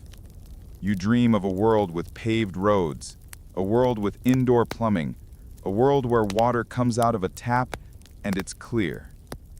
We are going to leave the frontier now. We are going to jump forward again. The horses are going to be replaced by tanks. The 6 shooters are going to be replaced by machine guns. We are heading into the trenches. World War I. You think honor, bravery, war movies. I want you to imagine mud. Mud so deep it swallows men whole. I want you to imagine rats the size of cats. I want you to imagine a noise so loud it never stops for 4 years. The 20th century is coming, and it's bringing industrial-scale misery. But that is for the next chapter. For now, stay in the West. Let the vast open sky hold you. The stars are bright and cold. You are just a tiny speck on the prairie. Sleep. And if you wake up thirsty, just go to your kitchen, drink a glass of water, and be thankful it isn't from the Platte River. drift. The dry wind of the prairie dies down. The coyote howls fade into silence. The stars are blotted out by heavy, low clouds. We are moving forward. It is 1916. You are standing in a ditch, but it's not a normal ditch. It is a scar cut into the face of the earth. It zigzags for hundreds of miles, from the coast of Belgium all the way to the Swiss border. Welcome to the Western Front, World War I. You have seen the movies, 1917, All Quiet on the Western Front. You picture the explosions, the whistles, the charge. But that's the action movie version. That's the highlight reel. The reality of the trenches wasn't about running. It was about waiting. And while you waited, the earth tried to eat you. The first thing you notice is the mud. You thought the Nile mud was bad? You thought the London fog was dirty. This is different. This is Flanders mud. It is deep, sticky, and infinite. It sucks at your boots with every step. Squelch, suck. Squelch, suck. If you stand still for too long, you sink. Men literally drowned in the mud. If you slipped off the duckboards, those wooden planks laid down to form a walkway, you could disappear into a crater filled with slime. It coats you. You are caked in it from head to toe. It's in your food, in your rifle, in your ears. And it's cold. A damp, penetrating cold that never leaves. You are wearing a heavy wool greatcoat, but it's soaked through. You haven't been dry in 3 weeks. This brings us to the first major reason you wouldn't last. Trench foot. Your feet are wet. Constantly. The skin turns white and wrinkly like when you stay in the bath too long. But then, it starts to swell. It turns red, then blue. It goes numb. If you don't dry your feet and change your socks, which is nearly impossible when you're living in a hole in the ground filled with water, the tissue starts to die. Your toes rot. The skin sloughs off. It was agonizing, but also weirdly numb. Soldiers were told to rub whale oil on their feet to protect them. Imagine sitting in the dark, rubbing grease on your numb blue feet, praying you don't need an amputation. But you're not alone in the trench. You have roommates. Rats. These aren't the cute pet rats you see on TikTok. These are trench rats. They are massive. Some soldiers swore they were the size of cats, and they were bold. They didn't fear humans. Why? Because they were eating well. I won't get too graphic, but let's just say there was plenty of organic material in no man's land for them to feast on. They were sleek, fat, and everywhere. They would scamper over your face while you tried to sleep. They would chew through your haversack to get to your biscuits. If you put down a piece of chocolate for a second, it was gone. And if the rats didn't get you, the lice would. Chat, cooties, seam squirrels. They had many names, but the misery was universal. Every single soldier had them. They lived in the seams of your uniform. The warmth of your body made them hatch. You are constantly itching, a deep, maddening itch that you can't scratch away. When the soldiers had a moment of rest, they would take off their shirts and run a candle flame along the seams. Pop, pop, pop. That was the sound of the lice exploding. It was a daily ritual, a grim grooming session in the candlelight. But hey, maybe you're hungry. What's on the menu? Bully beef. It comes in a tin. It's corned beef, but packed in gelatinized fat. In the summer, the fat melted, and it was a warm, greasy soup. In the winter, it was a solid block of frozen meat ice. You had to hack at it with a knife. Or maybe you get makoni stew, a can of turnips and carrots in a thin gravy. It sounds okay until you realize you have to eat it cold because lighting a fire might attract a sniper. Cold turnip stew with a side of hard biscuit. And the biscuits? were back to the hardtack. They were so hard they could literally break your teeth. Soldiers used them as coasters or even fuel for small fires. They were barely food. And the tea. The British Army ran on tea, but the water was brought up in petrol cans, so the tea always tasted faintly of gasoline and chloride of lime, which they used to purify the water. It was a chemical cocktail that you drank just to feel something warm. Now, let's talk about the smell. You are living in a hole with hundreds of men who haven't showered in a month. There are open latrines nearby. There is the smell of cordite, gunpowder. There is the smell of chloride of lime. And then, when the wind blows from no man's land, there is the smell of decay. It was a stench so thick you could taste it. It got into your clothes, your hair, your skin. You became nose blind to it after a while, which is almost sadder. You just accepted that the world smelled like death. But the worst part? The boredom. War is 99% boredom and 1% sheer terror. You sit, you wait, you stare at the wall of dirt. You stare at the sky. You play cards with a deck that is soggy and limp. You write letters home, but you can't say where you are or what's happening because the censors will black it out. So you write, "Dear Mom, I am fine. Send socks." You wait for the whistle. You wait for the artillery. The noise of the artillery was constant, a low, rolling thunder that never stopped. Boom, rumble, boom, rumble. It shook the ground. It shook your teeth. It caused shell shock. The constant pressure waves from the explosions physically rattled the brain and the nervous system. Men would just stop talking. They would stare into space. They would shake uncontrollably. It wasn't cowardice. It was a biological reaction to unendurable stress. You were sitting in your dugout, a small cave carved into the side of the trench. The roof is corrugated iron, piled with sandbags. You can hear the rain drumming on the metal. Tap, tap, tap, tap. It sounds peaceful until you remember the water is rising. You have to pump it out. If you don't pump, you drown in your sleep. You look at the guy next to you. He's smoking a cigarette. Woodbines. Cheap tobacco. The smoke hangs in the damp air. He looks like an old man, but he's only 20. His eyes are hollow.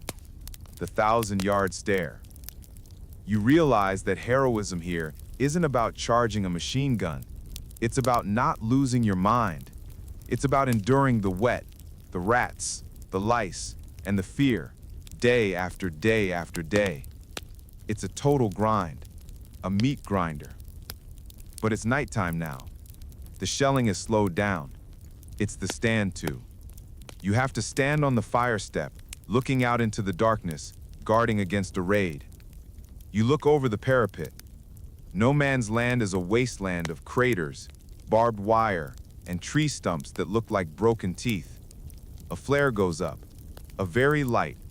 It hangs in the sky, casting a spooky, white light over everything. The shadows stretch and move. Is that a rock? Or is it an enemy soldier crawling towards you? Your heart hammers against your ribs. Then the flare dies. The darkness rushes back in. Absolute black. You are exhausted. Your eyelids feel like lead. You want to sleep, but you can't. If you sleep on sentry duty, you get shot by a firing squad. So you stand. You shiver. You listen to the squelch of the mud. Squelch. Drip. Squelch. Drip. The trenches were a test of human endurance that we can barely comprehend today. We get annoyed when the Wi-Fi is slow. These guys lived in a sewer for 4 years. If you're lying in a warm bed right now, feel the sheets. They are dry. Feel the pillow. It's soft. There are no rats. There are no lice. Take a deep breath. The air is clean. No cordite, no chloride of lime. You are safe. The war ended. The mud dried up. The grass grew back. We are going to leave the trenches now. We are going to crawl out of the mud. We are going to move forward to a time that seems brighter, louder, faster. The roaring 20s. You think Great Gatsby, parties, flappers, jazz. But I want you to imagine The Hangover. I want you to imagine a world where alcohol is illegal, so you drink bathtub gin that might make you go blind. I want you to imagine the desperation of the Great Depression that follows. But that is for the next chapter. For now, stay in the dugout. The rain is heavy. It drums on the roof. Drum, drum, drum. It's a rhythmic, hypnotic sound. The artillery is far away, just a low murmur like a thunderstorm in the next county. You are tired. The wool coat is heavy, like a weighted blanket. You lean your head against the sandbag wall. It's cool. Close your eyes. Let the mud hold you, not to swallow you, but to ground you. You are part of history now. Drift. Drift away from the wire. Drift away from the noise. Sleep. The artillery stops. The mud dries. The world takes a deep breath and decides it wants to party. We are moving into the 1920s, the Jazz Age. You have a picture in your mind: the Great Gatsby, flappers dancing on tables, champagne towers. Everyone is rich, everyone is happy. The cars are shiny and the buildings are scraping the sky. But let's be real. If you were dropped into 1925, you probably wouldn't be invited to Gatsby's party. You'd be the guy washing the car, or worse, you'd be the guy trying to find a drink that doesn't kill you. See, this is the era of prohibition. Alcohol is illegal. No problem, you think. I'll just go to a speakeasy. It's cool. There's a secret knock. Sure, the vibe is cool, but the drink? It's terrifying. Since they couldn't import real whiskey, people made their own. Bathtub gin wasn't just a funny name. They literally mixed grain alcohol and juniper oil in a bathtub. But sometimes they didn't use grain alcohol. They used industrial alcohol. To stop people from drinking industrial alcohol, the government mandated that companies add poisons to it. Things like methanol, formaldehyde, and iodine. But bootleggers would try to renature it, filter out the poison, and sell it anyway. They weren't always successful. So you order a gin fizz, you take a sip, it burns. But not like good burn, like chemical burn. Methanol poisoning was a huge issue. It attacks the optic nerve. People would go to a party, have a few drinks, and wake up permanently blind. They called it going blind drunk. Or you might get Jake leg. There was a cheap Jamaican ginger extract called Jake that people drank. It was cut with a plasticizer chemical. It destroyed the nerves in your spinal cord. You'd lose controls of your feet. You'd have a distinctive flopping walk. Tens of thousands of people were paralyzed. So the party is literally toxic. You're dancing the Charleston, hoping your legs still work in the morning. It's a game of Russian roulette with every glass. But let's say you survive the drinks. You're making money. The stock market is booming. You buy stocks on margin, borrowing money to gamble on the market. Everyone is doing it. Even the shoe shine boy gives you stock tips. You feel like a genius. Then comes October 1929. The bubble bursts. Overnight, you lose everything. And I mean everything. The bank where you kept your savings, it closes. Your money is gone. There is no FDIC insurance yet. If the bank fails, your life savings just evaporates into thin air. Welcome to the Great Depression. The party is over. The lights go out. The music stops. You are now standing in a Hooverville. It's a shanty town built in Central Park or on the edge of your city. You live in a shack made of cardboard boxes, scrap tin, and old crates. It's cold. It's humiliating. You used to wear a suit.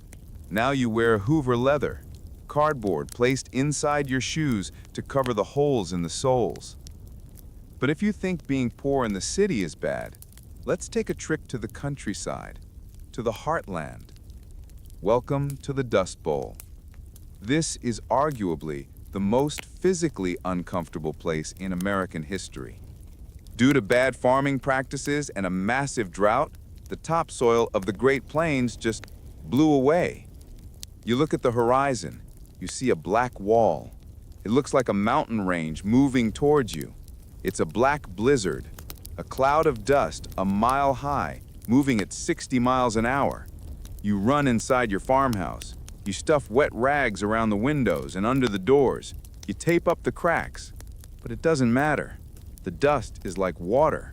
It gets in. It fills the air in your living room.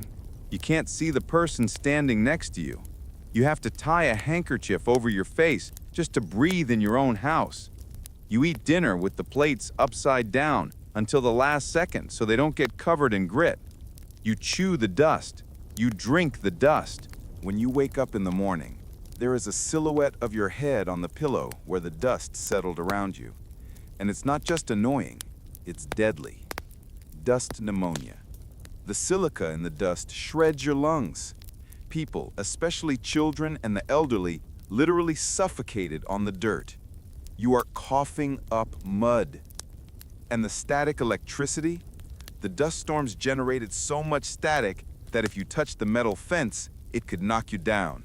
If you shook hands with someone, you'd get a massive shock. Cars would short out. And then came the plagues. First, the jackrabbits, thousands of them.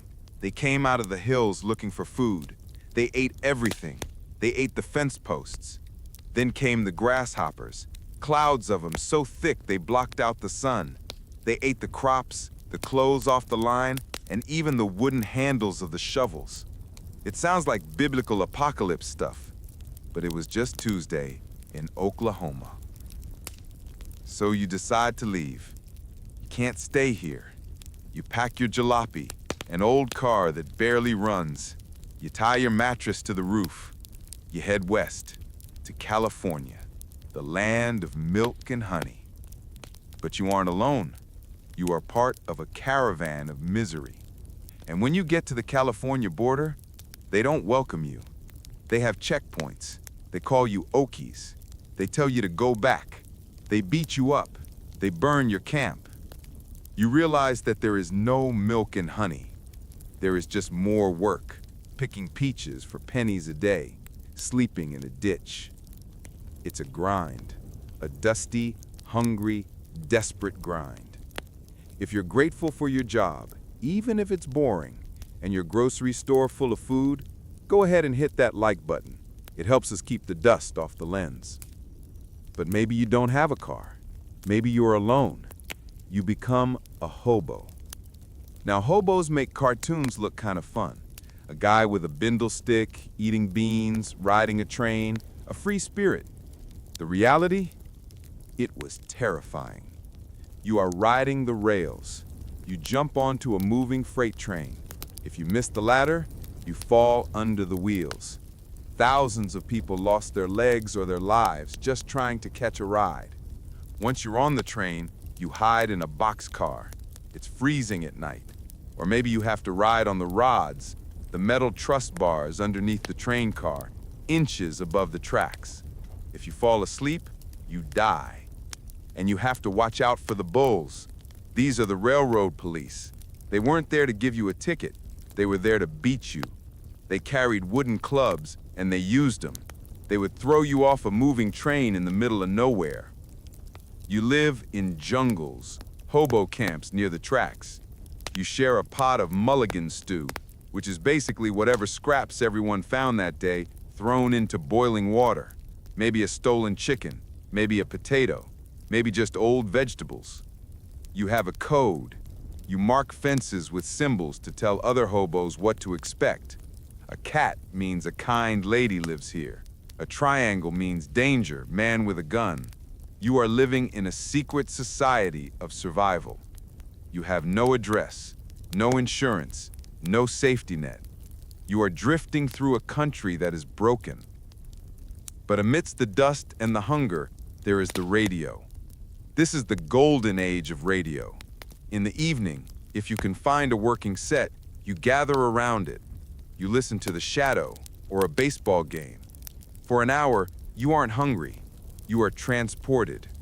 The voice of the announcer is smooth, transatlantic, calming. It's the ASMR of the 1930s. Crackling static, smooth jazz, crackling static. But eventually the radio turns off. The batteries die. You are back in the shack. The wind is howling outside, carrying the topsoil of Kansas to the Atlantic Ocean. You lie on your mattress. It smells like mildew. You are hungry, a deep, gnawing hunger that never really goes away. You dream of a steak. You dream of a glass of cold milk. You think about how fragile civilization is. One day you're buying stocks, the next day you're fighting a grasshopper for a piece of lettuce. It's humbling. It's exhausting. But as you lie there, listening to the wind, you realize something. You are tough. You are surviving. The depression drags on, year after year.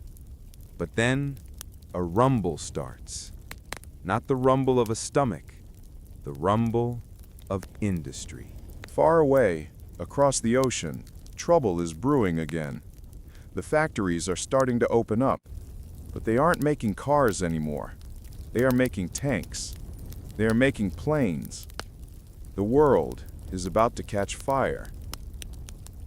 We are going to leave the Dust Bowl now. We are going to trade the poverty for the draft.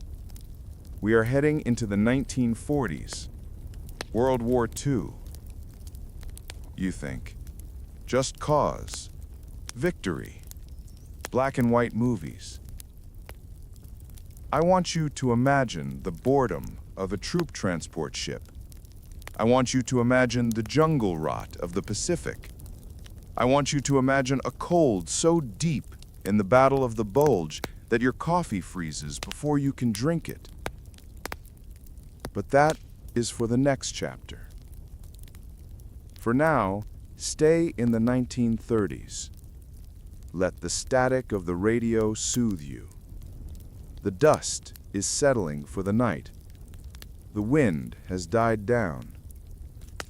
You are safe. Your bank account is safe. Your pantry is full. Drift.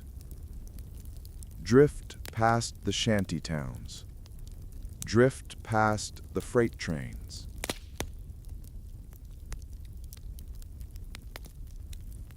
Sleep. The dust of the 1930s settles.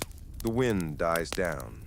The silence of the abandoned farm is replaced by a new sound, a mechanical hum. It is the 1940s. The world is at war again. You are moving from the Great Depression straight into the Great Squeeze. You think World War II is all about heroism and movies like Saving Private Ryan. You picture yourself storming a beach or flying a fighter plane. But let's be real. If you were there, you probably wouldn't be a pilot. You'd be a grunt, an infantryman, a GI. And your life wouldn't be defined by glory. It would be defined by waiting, walking, and eating the worst food known to mankind. Let's talk about the food. You were issued K rations or C rations. Imagine a small tin can. You open it. Inside is a gray, solid block of meat. It's Spam, or some variation of spiced ham. It's salty, gelatinous, and has a metallic tang. You eat it cold. You eat it for breakfast. You eat it for dinner, for months. Soldiers hated it so much, they called it ham that didn't pass the physical. And the eggs? They aren't real eggs. They're powdered eggs. Dehydrated yellow dust mixed with water and fried. They have the texture of wet cardboard and smell like sulfur. If you're lucky, You get a chocolate bar in your ration kit, but it's a D-ration bar. It was intentionally formulated to taste a little better than a boiled potato, so you wouldn't eat it too fast. It was heat-resistant, hard as a brick, and tasted bitter. So you're constipated from the crackers and the cheese spread, and you're tired. Now, pick your poison. Do you want to be in the Pacific or Europe? Let's go to the Pacific first. Jungle warfare. It is hot. 100 degrees with 90% humidity. You are sweating constantly. Your uniform is heavy green twill that doesn't breathe. Within 2 days, you have jungle rot. Fungal infections in your armpits, your groin, your feet. Your skin literally starts to peel off. And the insects, mosquitoes the size of dimes. They carry malaria and dengue fever. You have to take yellow atropine pills to prevent malaria, which turns your skin a sickly shade of yellow and gives you nightmares. You are sleeping in a foxhole filled with mud. When it rains in the tropics, it doesn't just sprinkle, it pours for days. Your boots rot on your feet. You are constantly wet, constantly itchy, and constantly slapping at bugs. It is a sensory nightmare. Or maybe you prefer Europe. The Battle of the Bulge, winter of 1944. It is the opposite problem. It is freezing, the coldest winter in decades. You are living in a hole you dug in the frozen ground. You don't have a heater. You don't have Gore-Tex. You have a wool overcoat that gets heavy when wet and freezes stiff. You try to make coffee. You heat some snow in a tin cup over a tiny fuel tablet. But by the time you lift the cup to your lips, the edges are freezing again. And trench foot is back, just like World War I. If you can't dry your socks, and you can't, your feet go numb and turn black. It's misery. It's boring, painful, freezing misery interrupted by moments of sheer terror. But let's say you're not a soldier. You're back home, the home front. You think, I'll just drive to the store and get a steak. Nope. Rationing. Everything is rationed. Sugar, butter, meat, coffee, gasoline, tires. You have a ration book with stamps. If you run out of stamps, you don't eat butter. Period. You want new stockings? Too bad. Nylon is needed for parachutes. Women would draw lines down the back of their legs with eyeliner to look like they were wearing stockings. You want to drive somewhere? You can't. Gas is limited to 3 gallons a week for most people. And you can't get new tires because rubber is for the army. So you drive on bald tires at 35 miles per hour, the victory speed limit, to save rubber. Life is small. Life is restricted. You grow a victory garden in your backyard because if you don't grow your own vegetables, you might not get fresh ones. It's constant manual labor. But eventually, the war ends. The soldiers come home, the factories stop making tanks and start making toasters. We are moving into the 1950s, the golden age of capitalism, the American dream. You picture bright colors, Elvis Presley, poodle skirts, shiny cars with big fins. It looks perfect. It looks like Pleasantville. But underneath that shiny chrome surface, the 1950s was a decade of deep, gnawing anxiety. First of all, the food got weird, really weird. This was the era of better living through chemistry. They wanted everything to be modern and convenient. This resulted in the horror known as the Jell-O salad. Imagine a lime green gelatin mold. Suspended inside it are chunks of tuna fish, mayonnaise, olives, and celery. Yes, savory Jell-O. It was a staple at dinner parties. You'd have to sit there in your stiff suit or uncomfortable girdle and eat a slice of wobbling, fishy lime Jell-O. And you had to smile and say it was delicious. Everything was processed. Canned vegetables were boiled until they were gray. Bread was bleached white and had no crust. It was the era of blandness. But the bad food was the least of your worries. There is a new sound in the air, a siren. The Cold War has started, the atomic age. You aren't afraid of a guy with a sword anymore. You are afraid of the sun rising twice. You are afraid of the bomb. Every school kid knew the drill. Duck and cover. You're sitting in class, a bell rings. You have to dive under your wooden desk and cover your neck with your hands. Now looking back, we know that a wooden desk isn't going to protect you from a nuclear fireball. It was security theater. It was designed to make people feel like they had some control. But deep down, everyone knew it was a lie. People built fallout shelters in their backyards, concrete boxes buried under the lawn. Imagine the claustrophobia. You practice sitting in this dark, damp concrete room with your family, eating canned crackers and drinking water from a barrel, waiting for the radiation to clear. It was a background hum of terror that never went away. Every time a plane flew overhead, you wondered, is this it? And then there was polio. Before the vaccine in 1955, summer wasn't fun. It was polio season. Parents were terrified. Swimming pools were closed. Movie theaters were closed. If your child got a fever and a stiff neck, panic set in. And the treatment? The iron lung. If the virus paralyzed your chest muscles, you were put into a metal cylinder, a giant negative pressure ventilator that breathed for you. You lay on your back, only your head sticking out. You couldn't move. You stared at a mirror angled above your face so you could see the room. Some people lived in these for weeks, some for years. The sound of the bellows, whoosh, click, whoosh, click, was the soundtrack of their lives. So the 1950s wasn't just milkshakes and sock hops.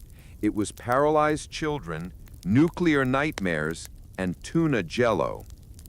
And the conformity. You had to fit in. If you were different, you were suspicious. Maybe a communist, maybe a deviant.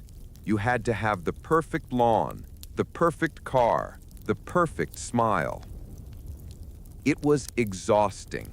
It was a performance that lasted 24 hours a day.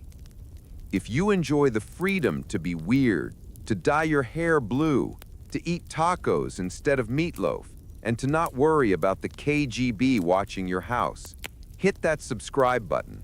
The past was way stricter than your parents admit. You go home to your suburban house. It's a Levittown house. Every house on the street looks exactly the same. You might walk into the wrong one by mistake. You sit in your living room. You turn on the TV. It's black and white. There are 3 channels. The signal is fuzzy. You have to get up to change the volume. You light a cigarette. Everyone smokes. Everywhere. In restaurants, in hospitals, on planes, in bed. The world smells like stale tobacco smoke. Your clothes smell like it. The furniture smells like it. You pour a drink, a martini. The 1950s was a heavily alcoholic decade. Mother's Little Helper, Valium, and a stiff drink were the only ways to cope with the pressure of perfection. You look out the window. The streetlights are on. The neighborhood is silent. But it's a tense silence. You think about the siren. You think about the iron lung. You realize that comfort is an illusion. The perfectly manicured lawn is just hiding the dirt. You lie down in your twin bed, because even married couples on TV slept in separate beds. The sheets are starched and stiff. The room is quiet. Tick-tock, tick-tock. The clock on the bedside table, whoosh, click, whoosh, click. The phantom sound of the iron lung in your mind. You close your eyes. You try to push away the image of the mushroom cloud, You try to focus on the hum of the refrigerator. You are safe. The Cold War stayed cold. The vaccine worked. The Jell-O molds went out of style. You are drifting away from the suburbs, away from the identical houses. We are going to move forward.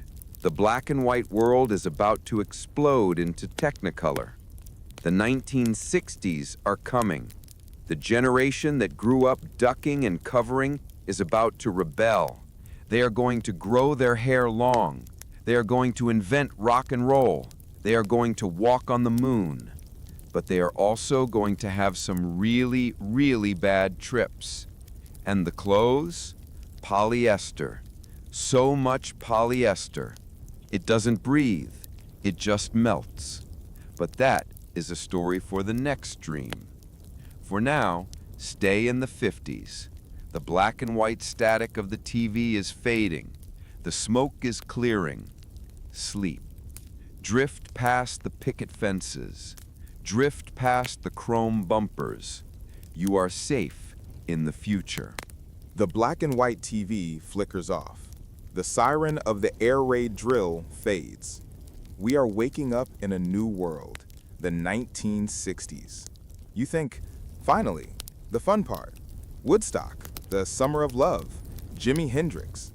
You picture yourself in a flowy shirt, putting flowers in a soldier's gun barrel, living free in a commune. It looks like a filtered Instagram photo. Vintage. Cool. But let's zoom in, because the reality of the hippie dream was actually pretty gross. Let's talk about Woodstock, 1969, the legendary festival. 500,000 people showed up to a dairy farm in upstate New York. The movies show the music. They don't show the bathrooms. There were nowhere near enough toilets. The porta potties overflowed almost immediately. The fields turned into a swamp of mud and, well, human waste. You are barefoot. You are walking in it. You are sleeping in it. And the food ran out on the first day. People were starving. They were eating granola that had been passed around by 500 unwashed hands. It was a dysentery outbreak waiting to happen. And the rain? It poured. You are soaked, you are cold, you are hungry, and you are surrounded by people who are having bad trips. The medical tent was a horror show of people screaming because they took the brown acid. It wasn't a party. It was a disaster area set to music. Now let's talk about the communes. You decide to drop out of society. You move to a farm in Vermont or California. You're going to live off the land. The problem? You grew up in the suburbs. You don't know how to farm. Commune life was mostly back-breaking manual labor, hoeing potatoes, fixing leaky roofs, trying to milk a goat that hates you. And there's no privacy. None. You sleep in a pile. You eat from a communal pot. And hygiene? It was considered bourgeois. People stopped wearing deodorant. People stopped shaving. The smell of a commune was a potent mix of patchouli oil, used to mask the stink, wood smoke, and body odor. But there was a darker reason for all this rebellion, a shadow hanging over every young man in America: the draft. If you were a guy aged 18 to 26, your life was defined by a number. On December 1, 1969, they held the first draft lottery since WW2. They pulled birthdays out of a glass jar on live TV. Imagine sitting in your living room, watching a guy pull a blue capsule out of a jar. If your birthday is inside, you are going to the jungle. The anxiety was crushing. You couldn't plan your life. You couldn't get a career. You were in limbo. That live for today attitude, it wasn't just philosophy, it was because you might not be here next year. But time moves on. The 60s end. The optimism crashes. We slide into the 1970s. And honestly, the 70s might be the ugliest decade in human history. Let's talk about the aesthetic.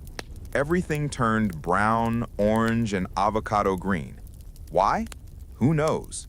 But suddenly your refrigerator is green, your carpet is orange shag, your couch is brown plaid. It's dark, it's depressing. And the fashion? Oh, the fashion. This is the age of polyester. Natural fibers like cotton and wool are out. Plastic clothes are in. You wear a leisure suit.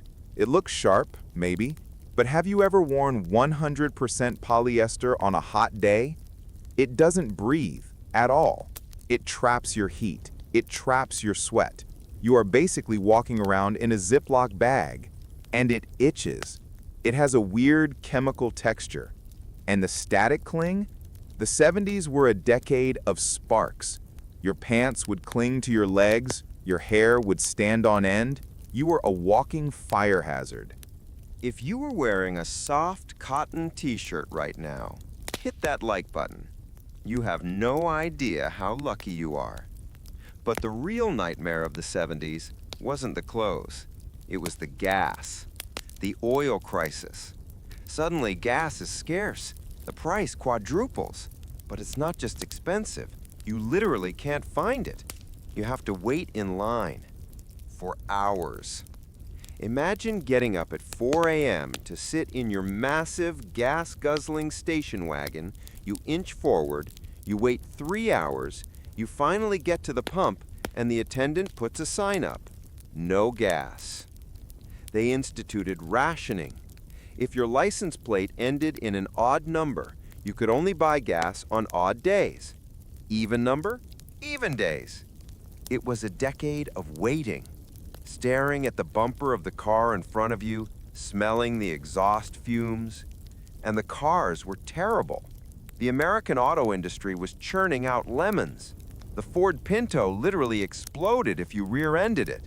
The engines were choked by new emissions regulations they weren't designed for, so they stalled constantly. So you're wearing an itchy suit, sweating, sitting in a car that might explode, waiting for gas that isn't there. And the economy? Stagflation. That's a fancy word for everything sucks. Inflation is high, prices going up, but the economy is stagnant, no jobs. Your money is worth less every day. A burger that cost 50 cents last year costs $1 this year. It was a mood of national depression, the malaise. And to make it worse, the world felt dangerous. The 70s were the golden age of the serial killer. Ted Bundy, John Wayne Gacy, the Son of Sam, the Zodiac. It seemed like every time you turned on the news, someone was being hunted. Hitchhiking, which used to be a normal way to get around in the 60s, suddenly became a death wish. The stranger danger panic set in. You lock your doors. You don't talk to people. The community vibe of the 60s is dead. Now let's talk about entertainment. You want to listen to some music to cheer up? You have an 8-track player. If you've never used an 8-track, count your blessings. It was a bulky plastic cartridge. You shove it into the machine with a loud ka-chunk. The sound quality is hiss-heavy. And the worst part? The songs loop, but not smoothly. The track would fade out in the middle of a guitar solo. There would be a loud click as the machine changed tracks, and then the song would fade back in. It ruined every song. And the machine would frequently eat the tape, pulling the magnetic ribbon out like spaghetti. So you're sitting in your brown living room, the shag carpet is full of crumbs because you can't really vacuum shag carpet, you're listening to a clicking 8-track, you're worried about the gas bill, you're worried about the Son of Sam. You decide to watch TV. But there is no remote control. Well, there might be a clicker, a mechanical device that makes a loud sound to change the channel. But mostly, you have to get up, walk to the TV, turn the dial, clack, clack, clack. There are still only 3 channels. Maybe a UHF channel if you wiggle the antenna just right. You watch the news, it's bad. Hostages in Iran. The Cold War is heating up again. Acid rain is melting the statues. The ozone layer has a hole in it. It feels like the world is falling apart. But there is a strange comfort in the 70s boredom. It was slow.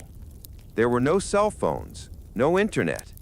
If you left the house, you were gone. Nobody could reach you.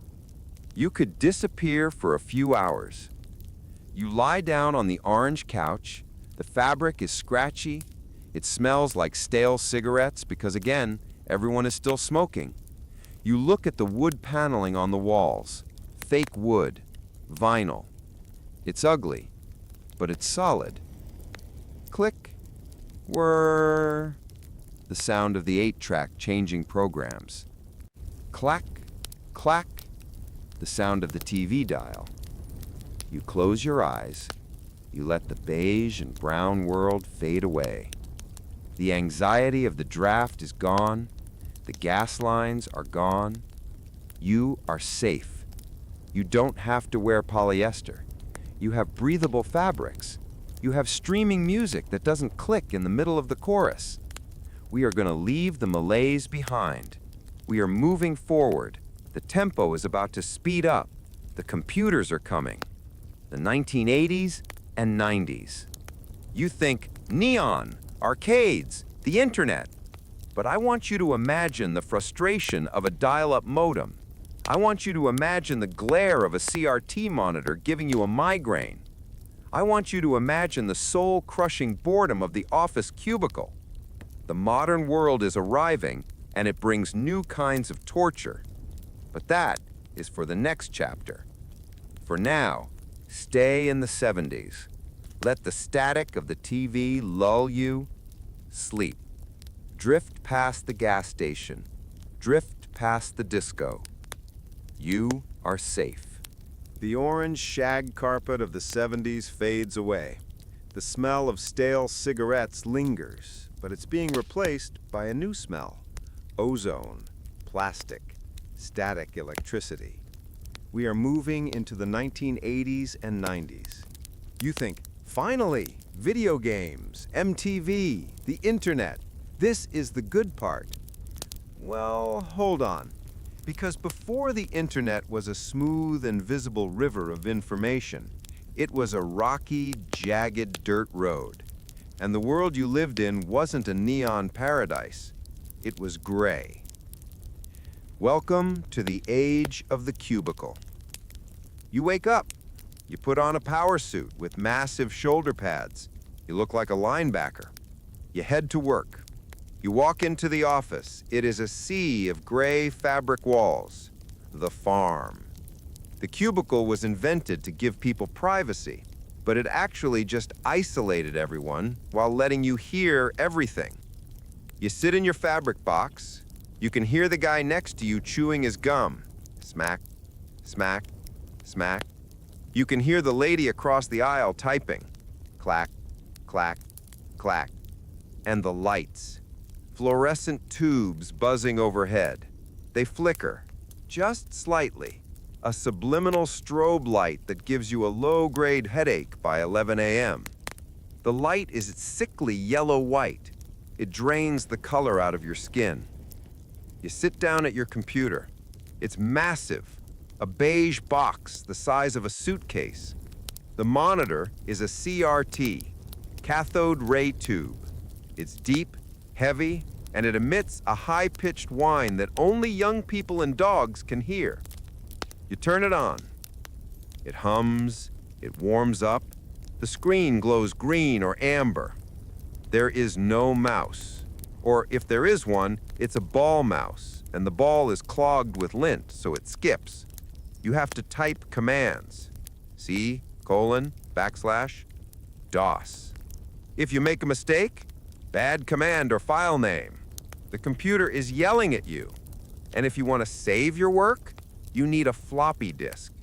The 5.25-inch ones, they were actually floppy and fragile. If you bent them, data gone. If you got a magnet near them, data gone. You hold your entire week's work in a piece of flimsy plastic that holds about as much data as a single email does today. You insert the disk. Grind, whir, chunk. The drive sounds like a coffee grinder digesting a rock. It's slow, Everything is slow. You want to print something? You have a dot matrix printer. It screams. It takes 5 minutes to print 1 page, and then you have to tear off the perforated edges of the paper. If you tear it wrong, the whole page rips. It's a world of minor, constant frustrations. But let's fast forward to the 90s. The internet arrives. You get a disk in the mail, AOL, 500 free hours. The handshake, the modem connecting. It was loud, it woke up the dog, and you had to wait. "Welcome," the voice says. "You've got mail." You feel a rush of excitement. You are online. You are surfing the internet superhighway. But the highway is a parking lot. Web pages load line by line. You watch a picture appear. Top of the head, wait 10 seconds, eyes, wait 10 seconds, nose. It takes a full minute to load a low-resolution image of a cat. And here's the kicker. If anyone in your house picks up the landline phone, click, you are kicked offline. Connection lost. "Mom, I was downloading a song." Yes, downloading a song. Napster, LimeWire. You try to download a hit song. It takes 45 minutes. You stare at the progress bar. 98%, 99%, and then the file is corrupt. Or it's not the song at all. It's a clip of Bill Clinton talking. It's a total bust. The internet in the 90s was the Wild West of glitches. And let's talk about entertainment. You want to watch a movie on a Friday night. You go to Blockbuster. The smell of a Blockbuster video store is specific. Popcorn, carpet cleaner, and plastic. You walk the aisles. You want the new release. You look at the shelf. Empty boxes. All the copies are rented out. You missed it.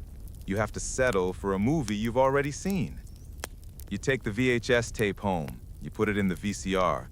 The screen is fuzzy, the tracking is off, lines of static roll across the screen.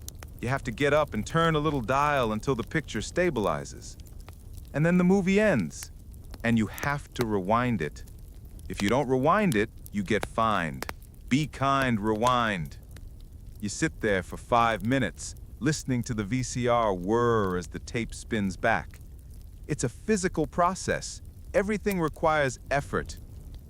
Video games? Same thing. You put the cartridge in your Nintendo, the screen blinks gray, it doesn't work. So what do?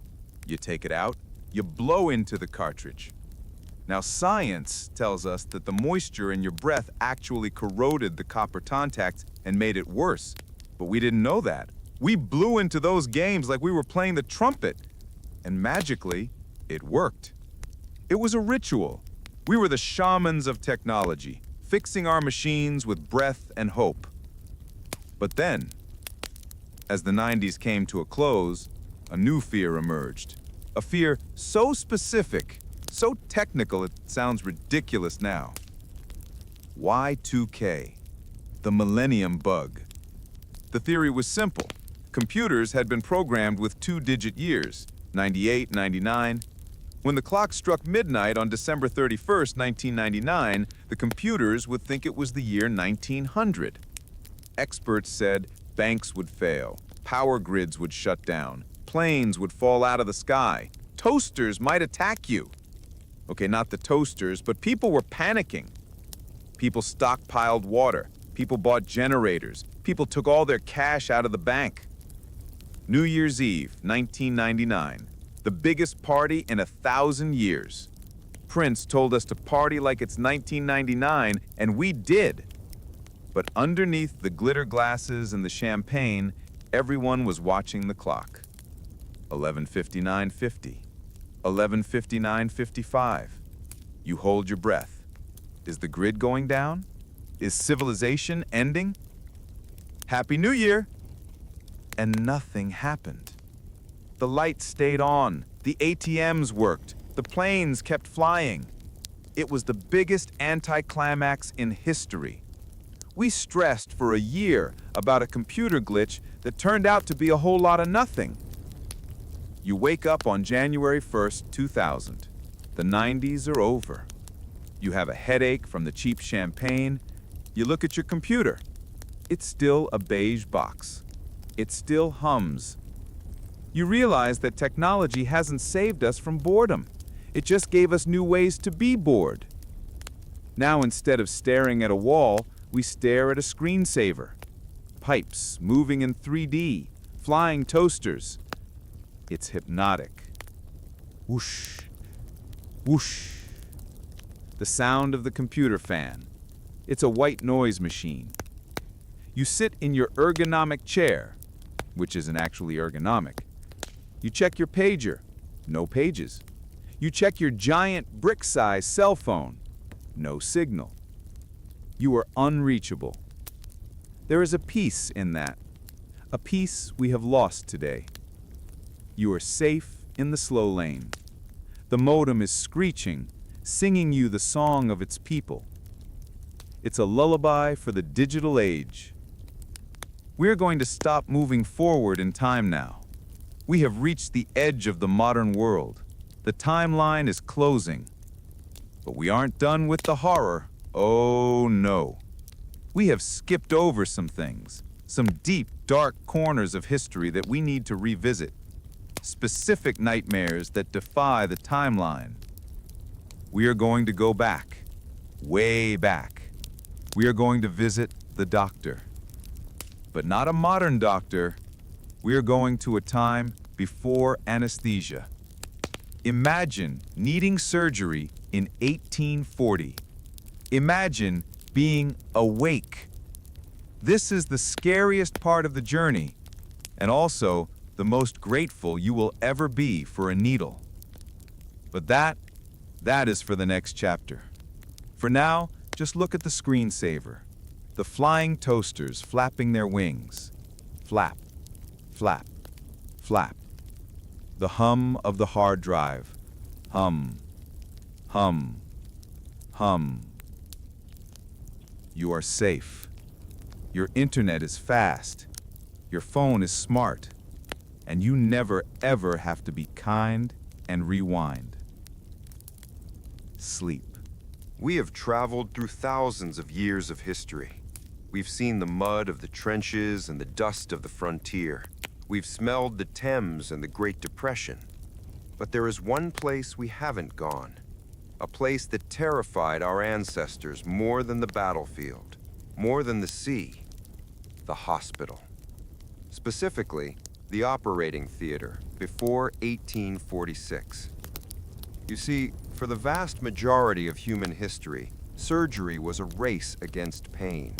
There was no anesthesia, no ether, no chloroform, no numbing shot. If you broke your leg and it got infected, or if you had a tumor, you had two choices: die slowly or face the knife awake.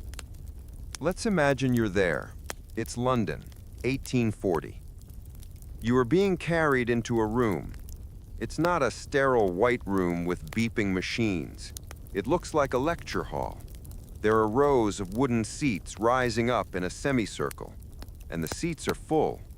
Medical students, curious onlookers, even people off the street. They're there to watch. Surgery was a spectator sport.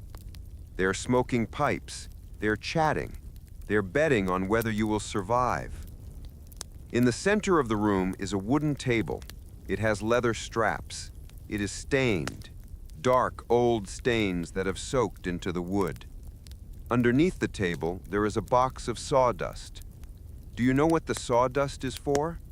To catch the blood, so the surgeon doesn't slip. The air in the room is heavy. It smells of sweat, stale tobacco, and something metallic, the smell of fear. You are lifted onto the table. The dressers, assistants, strap you down. They strap your chest, they strap your good leg, they hold your arms.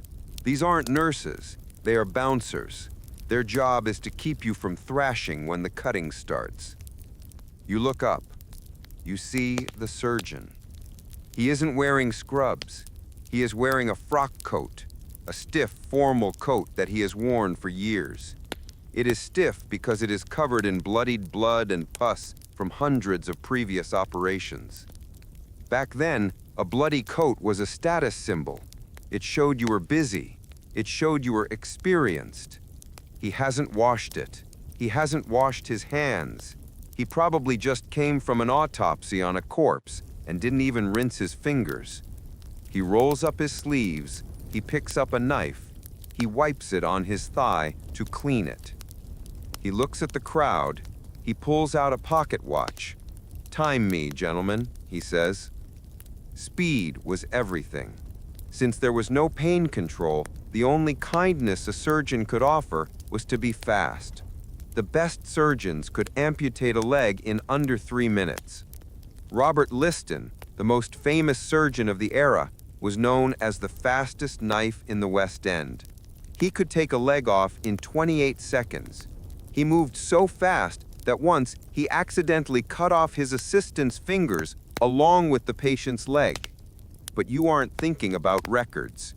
You are thinking about the knife. He tells you to bite down on a piece of leather or wood, the bullet. And then he begins. I won't describe the sound of the scream. I will just describe the sound of the tools. Shh. The soft sound of the knife going through skin. Crunch. The sound of the saw hitting bone. It is a primal physical ordeal. You are fully conscious. You feel every vibration. Your brain is flooding with adrenaline, but you can't move. You are trapped in your own body. It's a nightmare scenario, the kind of thing that makes you wake up sweating. But let's say you are tough. Let's say you survive the 3 minutes of hell. The leg is gone. The stump is dipped in hot tar or cauterized with a hot iron to stop the bleeding. The smell of burning flesh fills the room. You are carried to a ward. You think, I made it. I survived. But this is where the real killer waits. The germs. They didn't know about germs yet. Louis Pasteur and Joseph Lister hadn't convinced the world that invisible bugs caused infection. So the surgeon used dirty instruments. The bandages were reused from the last patient. The ward is crowded and unventilated. Within 2 days, your wound gets hot. It turns red. Then it turns green. Hospital gangrene. It was inevitable. Almost everyone got infected. In fact, doctors thought pus was a good sign. They called it laudable pus.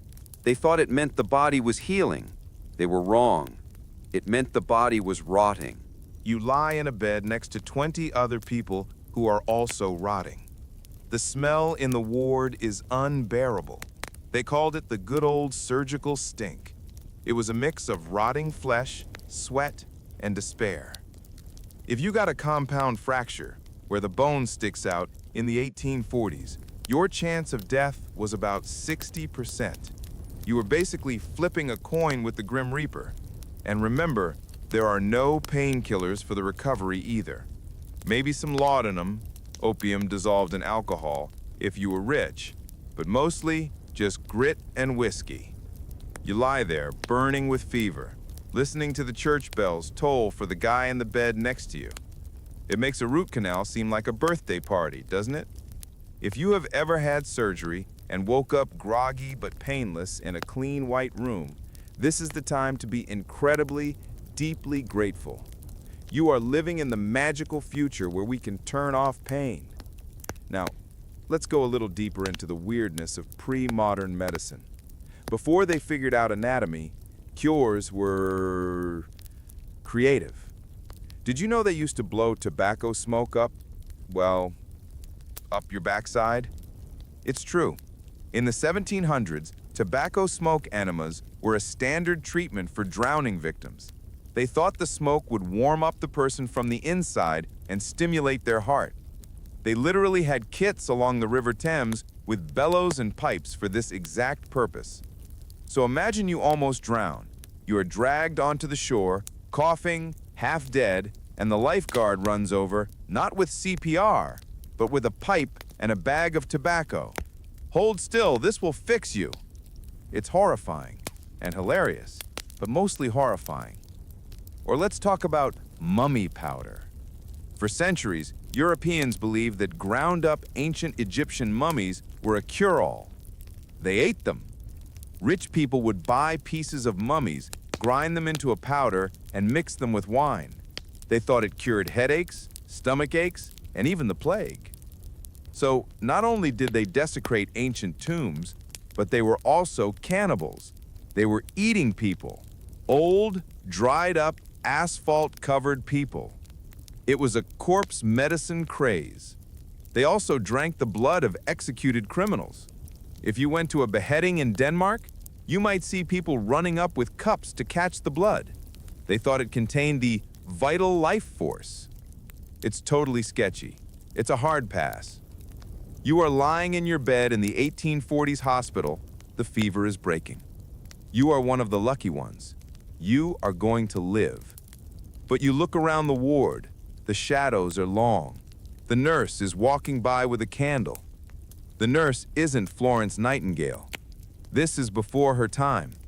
Nurses back then were often drunks or women who couldn't find any other work. They would steal your food. They would drink your gin. They weren't angels of mercy. They were wardens of the dying. You close your eyes. You try to block out the groans of the man next to you. You think about the pain, the sheer, white-hot intensity of it. And then you think about the silence of a modern anesthesia drip. Drip, drip, drip. The liquid peace, the void, the beautiful nothingness. When you go under today, it's like time travel.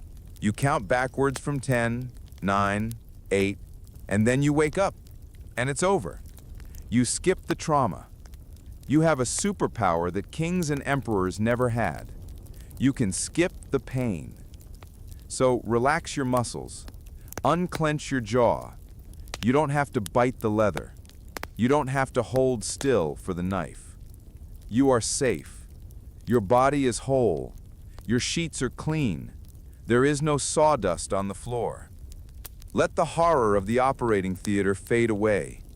Let the smell of the old hospital drift away. Replace it with the smell of lavender laundry detergent. Replace it with the hum of the air conditioner. You are in the sanctuary of the 21st century. We are going to leave the hospital now. We are going to leave the city entirely. We are going to go to the wildest, coldest, most desolate place on Earth, the Arctic. We are going to join an expedition, the Franklin Expedition.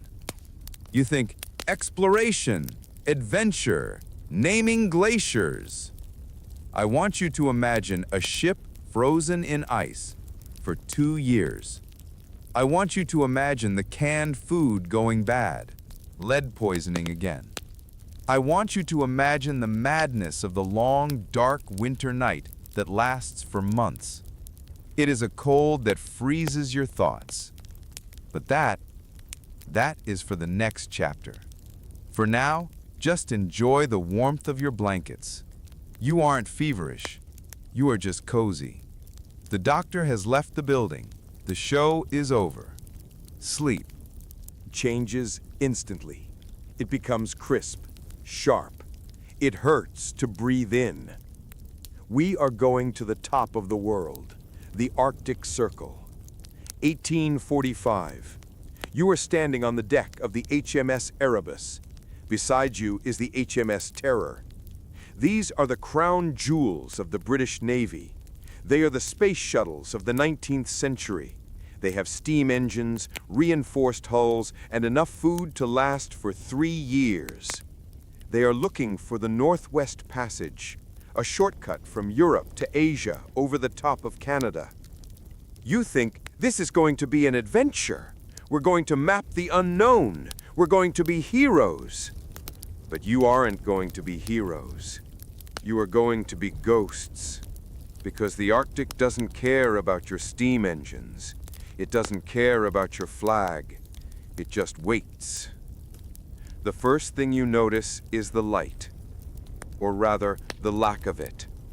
Winter hits. The sun goes down in November, and it doesn't come back up until February. Welcome to the polar night. Imagine living in total darkness for 3 months. No streetlights, no moon sometimes. Just the stars and the aurora borealis twisting overhead like green ghosts. It's beautiful, sure, but it messes with your brain. Your circadian rhythm shatters. You don't know when to sleep. You don't know when to eat. You feel a deep biological panic. The sailors called it the long night. Depression sets in. You sit in the mess hall, staring at the same lantern, listening to the same 3 guys tell the same 3 jokes they've been telling since London. And it is quiet. That's the thing about the Arctic. It is silent. When the wind dies down, there is no sound. No birds, no traffic, no leaves rustling. Just a silence so heavy it feels like pressure in your ears. But then, crack. A sound like a gunshot or a cannon. It's the ice. The ships are frozen into the pack ice. They aren't floating. They are gripped in a vise of white solid rock. The ice is constantly moving, shifting, grinding. When the pressure builds, the ice screams. It sounds like metal tearing. It sounds like a monster. You lie in your bunk at night listening to the hull groan. You know that just a few inches of wood separate you from the freezing black water and the crushing ice. And it's cold, obviously. But this is a wet, insidious cold. Inside the ship, the condensation from your breath freezes on the walls. You wake up and your blanket is frozen to the side of the ship. You have to peel it off. The air inside smells of damp wool, coal smoke, and unwashed men. Hygiene is still an issue, even here. But the real enemy isn't the cold, it's the technology. Remember the canned food? This was the newest tech. Goldner's patent preserved provisions, tinned meat. It was supposed to keep you healthy, but the lowest bidder won the contract to make the cans. The factory in London was rushed. The workers were sloppy. They sealed the cans with lead solder, and they were messy with it. The lead dripped inside the cans, into the soup, into the meat. So every time you eat your dinner, you are dosing yourself with a heavy metal neurotoxin. Lead poisoning is subtle. It doesn't kill you instantly. It makes you tired. Then it makes you paranoid. Then it makes you go mad. Slowly, the crew starts to change. The captain seems erratic. Your friends start whispering about conspiracies. You feel weak. Your gums turn blue. You are trapped in the dark, in the ice, slowly losing your mind because of your lunch. Summer comes. You expect the ice to melt. You expect to sail home. But the summer of 1846 is cold. The ice doesn't melt. You're stuck for another year, another winter, another long night. By 1848, the ships have been stuck for nearly 2 years. The supplies are running low. The lead poisoning is getting worse. The captain, Sir John Franklin, is dead. The survivors make a choice. A terrible choice. We are going to walk. They decide to abandon the ships. They are going to walk south, across the ice to the Canadian mainland. It's hundreds of miles, in sub-zero temperatures. So, you climb down the side of the ship, you stand on the ice. Now, you need to carry supplies. You don't have backpacks. You have massive, heavy wooden lifeboats. They put the lifeboats on sledges, and the men, you, have to pull them. Man-hauling. You put a harness over your chest. You lean forward. You pull. The sledge weighs over 1,000 pounds. The ice isn't smooth like a skating rink. It's hummocky. It's jagged blocks of ice pushed up against each other. You have to lift the boat over ridges, drag it through snowdrifts. You move maybe a mile a day. And here is the weirdest part, the part that shows the madness. When archaeologists found the remains of these sledges years later, do you know what they found inside? They didn't just find food and guns. They found silver cutlery, heavy sterling silver forks and spoons with the officers' initials engraved on them. They found silk handkerchiefs. They found curtain rods. They found copies of The Vicar of Wakefield, a novel. Why? Why would starving men drag hundreds of pounds of useless silverware across the Arctic ice? Because their minds were broken. They were clinging to civilization. They couldn't let go of the idea that they were British gentlemen. They thought, we might need these forks for a dinner party when we get rescued. It's tragic, and it's totally irrational. You are in the harness. Your lead-poisoned brain tells you that the silver spoon is more important than extra pemmican. You pull. Your boots are falling apart. You have scurvy. Yes, it's back. Your teeth are loose. You look at the horizon. It's just white and gray, endless. You stumble. You fall. The snow feels surprisingly warm. You just want to close your eyes for a second. Get up, someone whispers, but they don't sound convincing. You keep walking. The line of men gets shorter every day. People just drop. They are left where they fall. And then, the hunger gets unbearable. I won't go into the graphic details because this is for sleep, not for nightmares. But let's just say that when desperate men are pushed to the brink, the rules of society break down completely. Cannibalism. It happened. The Inuit, the locals, saw it. They told stories of the Aglalia, the strangers who walked and died and ate each other. The Inuit were the true masters of this land. They watched these ships with confusion. They knew how to survive here. They wore fur, not wool. They ate fresh seal meat, not canned poison. They moved with the ice, not against it. But the British sailors were too proud or too ignorant to ask for help until it was too late. The Franklin expedition disappeared, totally vanished. 129 men, gone. For decades, nobody knew what happened. It was the biggest mystery of the age. Search parties went out. They found notes hidden in cairns, stacks of rocks. They found the skeletons. They found the silverware scattered in the snow. The ships, Erebus and Terror, sank. They weren't found until 2014 and 2016. They were sitting perfectly preserved on the bottom of the Arctic Ocean. If you look at the underwater footage today, you can see the plates still on the shelves, the desk where the captain sat. It's a ghost ship, frozen in time. But you don't have to walk the ice. You are not man-hauling a boat. You are not eating lead soup. You are warm. Feel the temperature of the room you are in. It's perfect. You have a blanket that isn't frozen. You have a pillow that isn't a block of ice. Take a deep breath. The air is warm. It doesn't hurt your lungs. The silence of your room isn't the terrifying silence of the Arctic. It's a comfortable silence, a safe silence.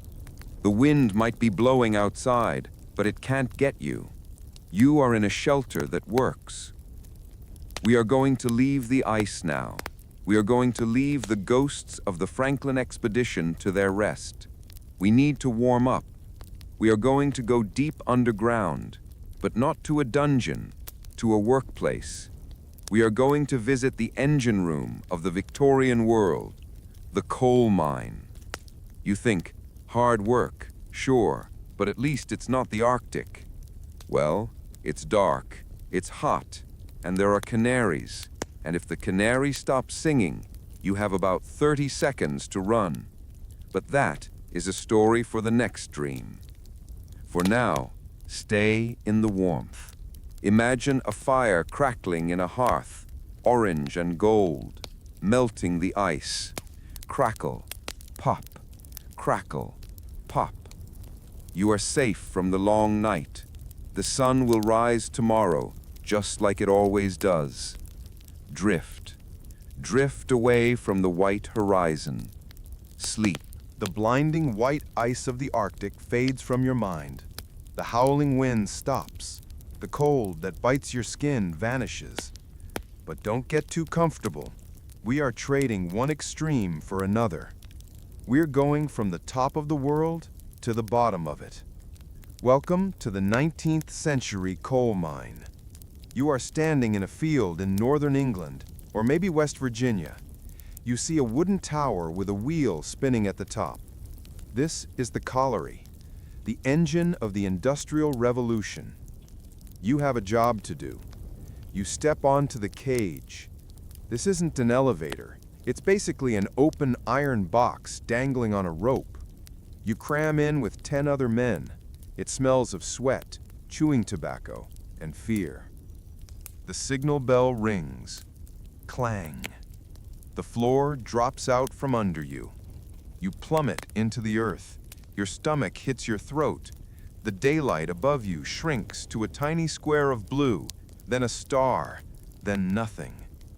You are falling into the throat of the world. The air pressure changes. Your ears pop. It gets warmer and warmer. We tend to think of caves as cool, damp places, but deep mines are hot. The deeper you go, the closer you get to the Earth's core. In some mines, the temperature is over 100 degrees Fahrenheit. It is a humid, suffocating heat. The cage stops with a bone-jarring thud. You step out. Absolute darkness. If you turn off your lamp, you can't see your hand 1 inch in front of your face. It is a heavy, physical darkness. It feels like it's pressing against your eyes.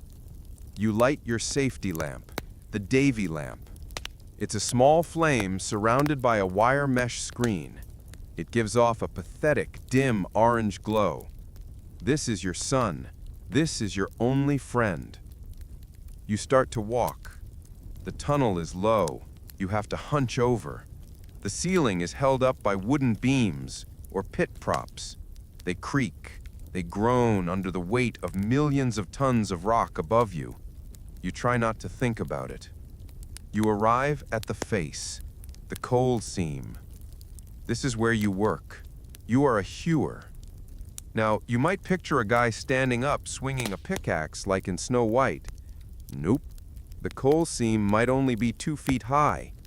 So you have to lie down on your side, in the mud, in the water that constantly drips from the ceiling. You are half naked because of the heat. You're lying in a puddle of black sludge, hacking sideways at the wall of coal. Thwack, crunch, thwack, crunch. Coal dust fills the air. It's thick. You breathe it in. You taste it. It coats your teeth. It coats your lungs. They called it black spittle. Miners would cough up black mucus for hours after a shift. Over time, it turns into black lung, turning your lung tissue into something resembling charcoal.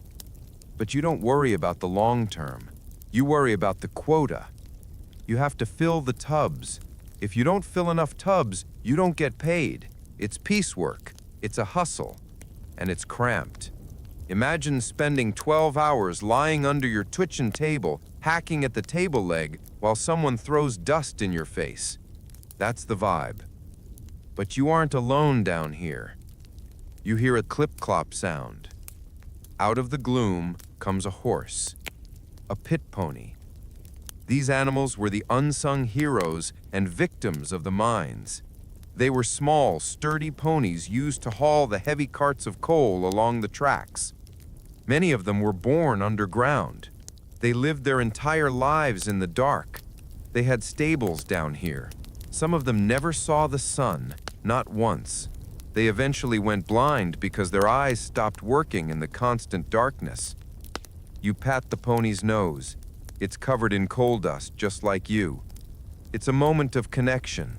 Two beasts of burden in the dark. But there is a smaller, scarier job down here. You walk past a wooden door in the tunnel. Sitting next to it is a small boy, maybe 5 or 6 years old. He is a trapper. His job is to open the door when the coal carts come through and close it immediately after to control the ventilation. If he leaves it open, the airflow changes, gas builds up, and everyone dies. So he sits there, alone, in the dark. Most trappers were too poor to afford a candle, so they sat in absolute pitch blackness for 12 hours a day. Imagine that. A 6-year-old child, alone in the dark, listening to the rats scurry over his feet, listening to the distant creak of the earth. To pass the time, they would sing songs to themselves, or they would play with the rats. They would maim the rats. It's heartbreaking. It makes your boring office job look like a vacation at Disney World. But the biggest fear in the mind isn't the dark. It isn't the rats. It's the gas. Fire damp. Methane. It seeps out of the coal seams. You can't smell it, you can't see it, but it is highly explosive. If a pocket of fire damp hits an open flame, boom. The explosion travels through the tunnels like a hurricane of fire. It sucks the oxygen out of the air. If the fire doesn't get you, the afterdamp will. That's carbon monoxide, the silent killer. You just get sleepy, lie down, and never wake up. So how do you know if the gas is there? You look at the bird. Hanging in a small cage near the roof of the tunnel, where the gas collects first, is a canary. Canaries have very fast metabolisms. They breathe much faster than humans, so they are much more sensitive to toxins. You keep one eye on your work and one eye on the bird. If the canary is singing and hopping around, you're good. If the canary starts swaying, you get worried. If the canary falls off its perch, run. You drop your tools. You don't pack up. You run towards the shaft. You scream at the others. The bird is down. The air is poison. It's a literal alarm system made of feathers and a heartbeat. It's totally sketchy technology, but it saved thousands of lives. Sometimes, miners would carry a special resuscitation cage for the bird. If it passed out, they would seal the cage and pump oxygen in to revive it. They loved those birds. The bird was the only thing standing between them and a fiery death. So, you are lying on your side, hacking coal. You check the bird. It's singing. Chirp, chirp. You feel a rumble. Is it a cart or is it a roof fall? Cave-ins were constant. A support beam snaps. A ton of rock falls. If you are lucky, it misses you. If you are unlucky, you are trapped. Miners were incredibly superstitious. They believed in knockers, little goblins who lived in the rocks. If you heard knocking sounds, it meant a cave-in was coming. Or maybe it was the knockers warning you. Either way, the mine felt alive. It felt like a beast that tolerated you but could decide to crush you at any moment. Lunchtime. Snap time. You sit on a pile of rubble. You open your tin. Bread and cheese. Maybe some cold tea. You eat with dirty hands. There is no sink. You are eating coal dust with every bite. The rats come out. They watch you. You throw them a crust. Why? Because if the rats run away, it means the mine is unstable. You want the rats to stay. Rats are your friends. You finish your shift. Your muscles are screaming. You are dehydrated. You walk back to the shaft. You wait for the cage. The ride up is the best part of the day. Clang, the cage lifts. You rise out of the heat. The air gets cooler. And then you burst into the light. Even if it's a gray, rainy English day, the light is blinding. It hurts your eyes. You squint. You take a deep breath. The air tastes sweet. It smells of grass and rain, not sulfur and sweat. You are black from head to toe. Only the whites of your eyes and your teeth are visible.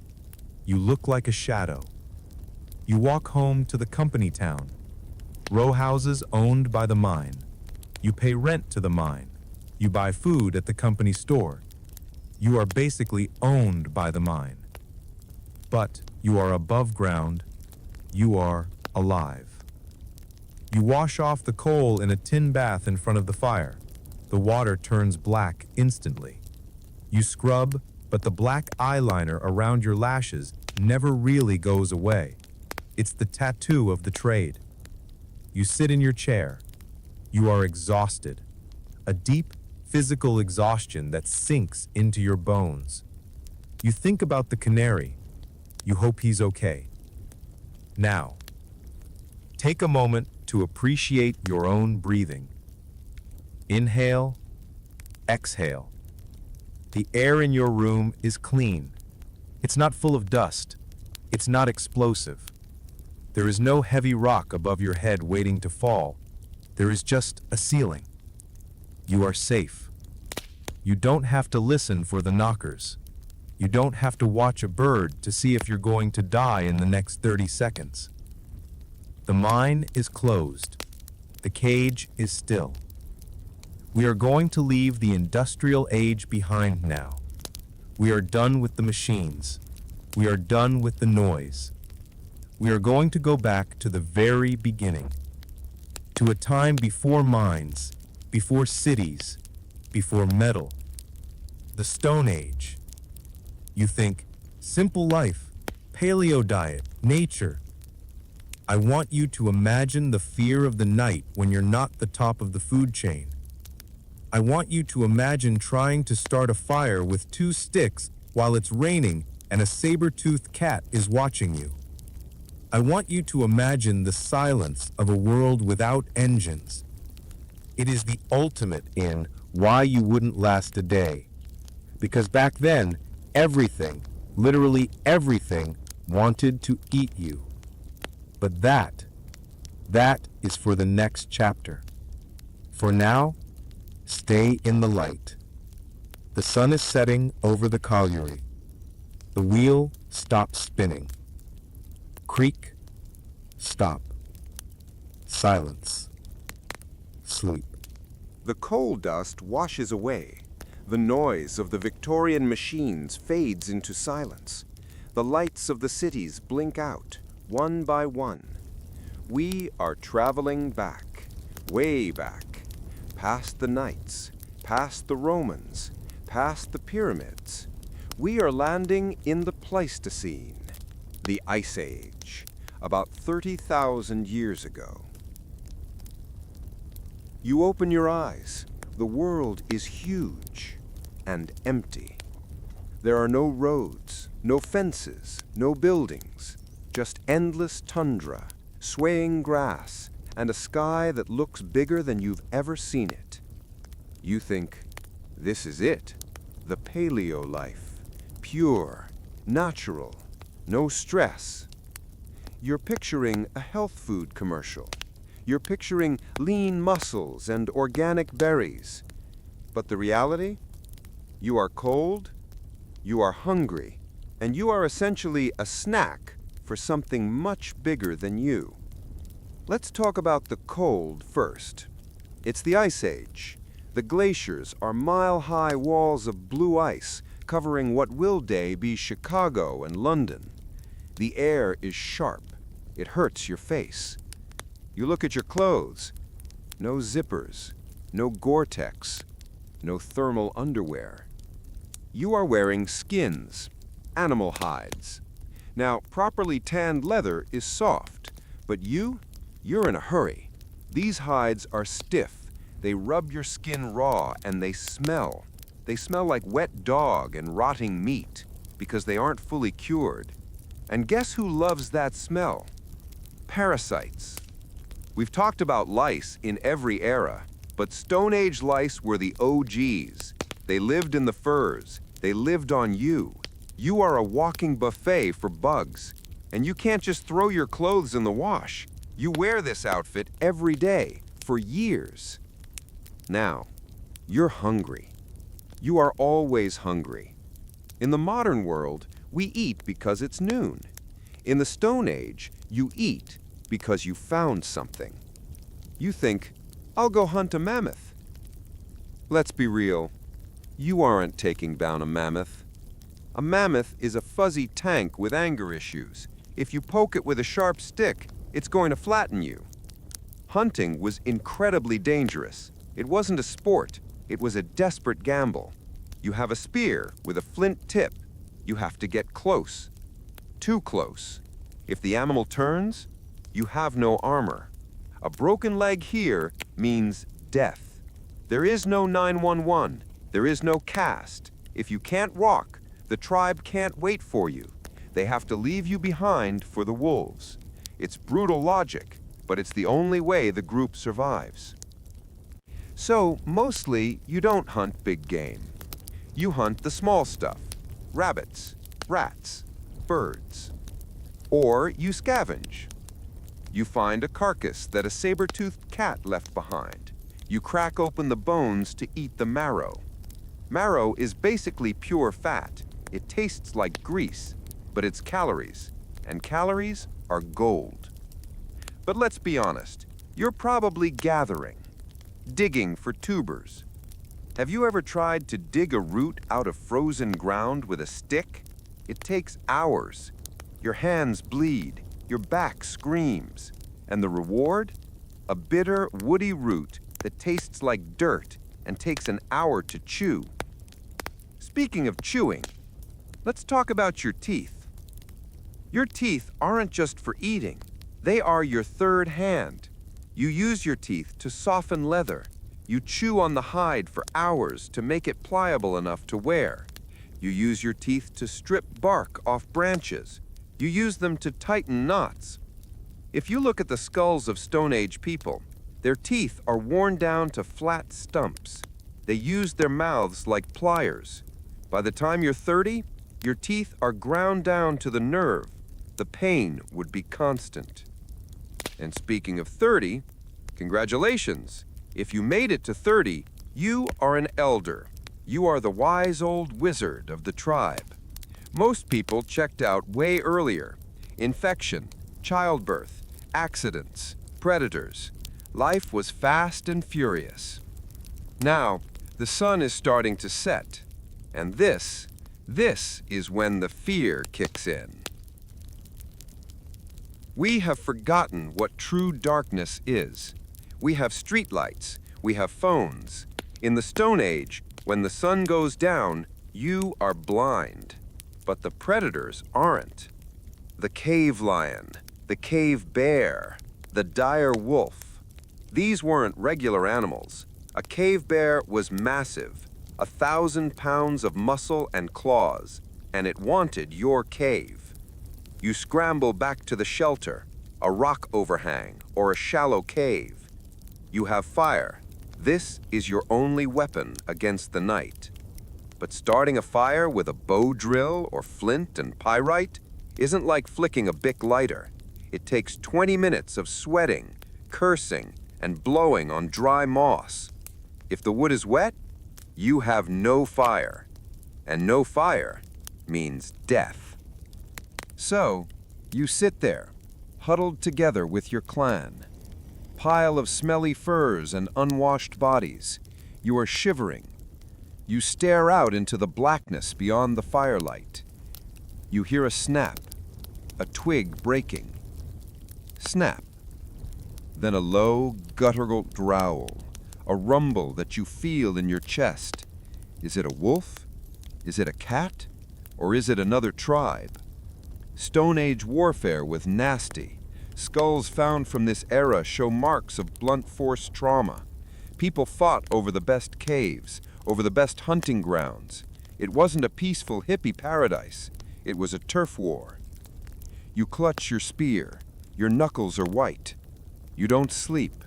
You doze. One eye open. This is why we have anxiety today. You know that feeling when you're lying in bed and you're worried about an email? That's your Stone Age brain looking for a tiger. Your brain is wired to scan for threats. It thinks the email is a predator. It's exhausting. You are in a state of hyperarousal 24/7. But let's say the night passes. The sun rises. You survived. You have some downtime. What do? You make tools. This is the boring part of the Stone Age that actually takes up 90% of your time. Napping flint. You sit on a rock. You take a piece of flint. You hit it with another rock. Clack. You're trying to flake off a sharp edge to make a knife or a scraper. It is incredibly tedious. Clack. Clack. Clack. If you hit it wrong, the flint shatters. You have to start over. And the flakes? They are sharper than surgical steel. You slice your fingers constantly. Your hands are a map of tiny cuts. You sit there for hours, chipping stone, talking to your clan. Did you hear about Og? Yeah, bear got him. Bummer. The conversation is limited. Life is simple, but hard. But there is beauty, too. You go deep into the cave, where the light doesn't reach. You light a torch made of animal fat. You mix some red ochre with spit and fat in your mouth. You put your hand on the wall. You blow the paint over your hand. You lift your hand. A negative image remains, a handprint. I was here. It's a message to the future, to us. You look at the painted horses and bison on the ceiling. In the flickering torchlight, they look like they were moving. It's the first cinema, the first magic. For a moment, you aren't cold, you aren't hungry. You are part of something eternal. But then the torch sputters. The fat is running low. You have to go back to the entrance, back to the cold wind. You step out. The Ice Age tundra stretches forever. It is indifferent to you. You realize how fragile you are. You have no shell, no claws, no fur, just a big brain and a sharp rock. It's a miracle we survived at all. So if you are lying in a bed right now, feel the mattress. It's soft. Imagine sleeping on granite. Feel the temperature. It's controlled. Imagine the wind chill of a glacier. Listen to the outside. Maybe a car drives by. Maybe a siren. But there is no roar of the saber-toothed cat. You are the apex predator now. You won the game. Your ancestors survived the ice, the hunger, and the bears so that you could lie here, safe and sound.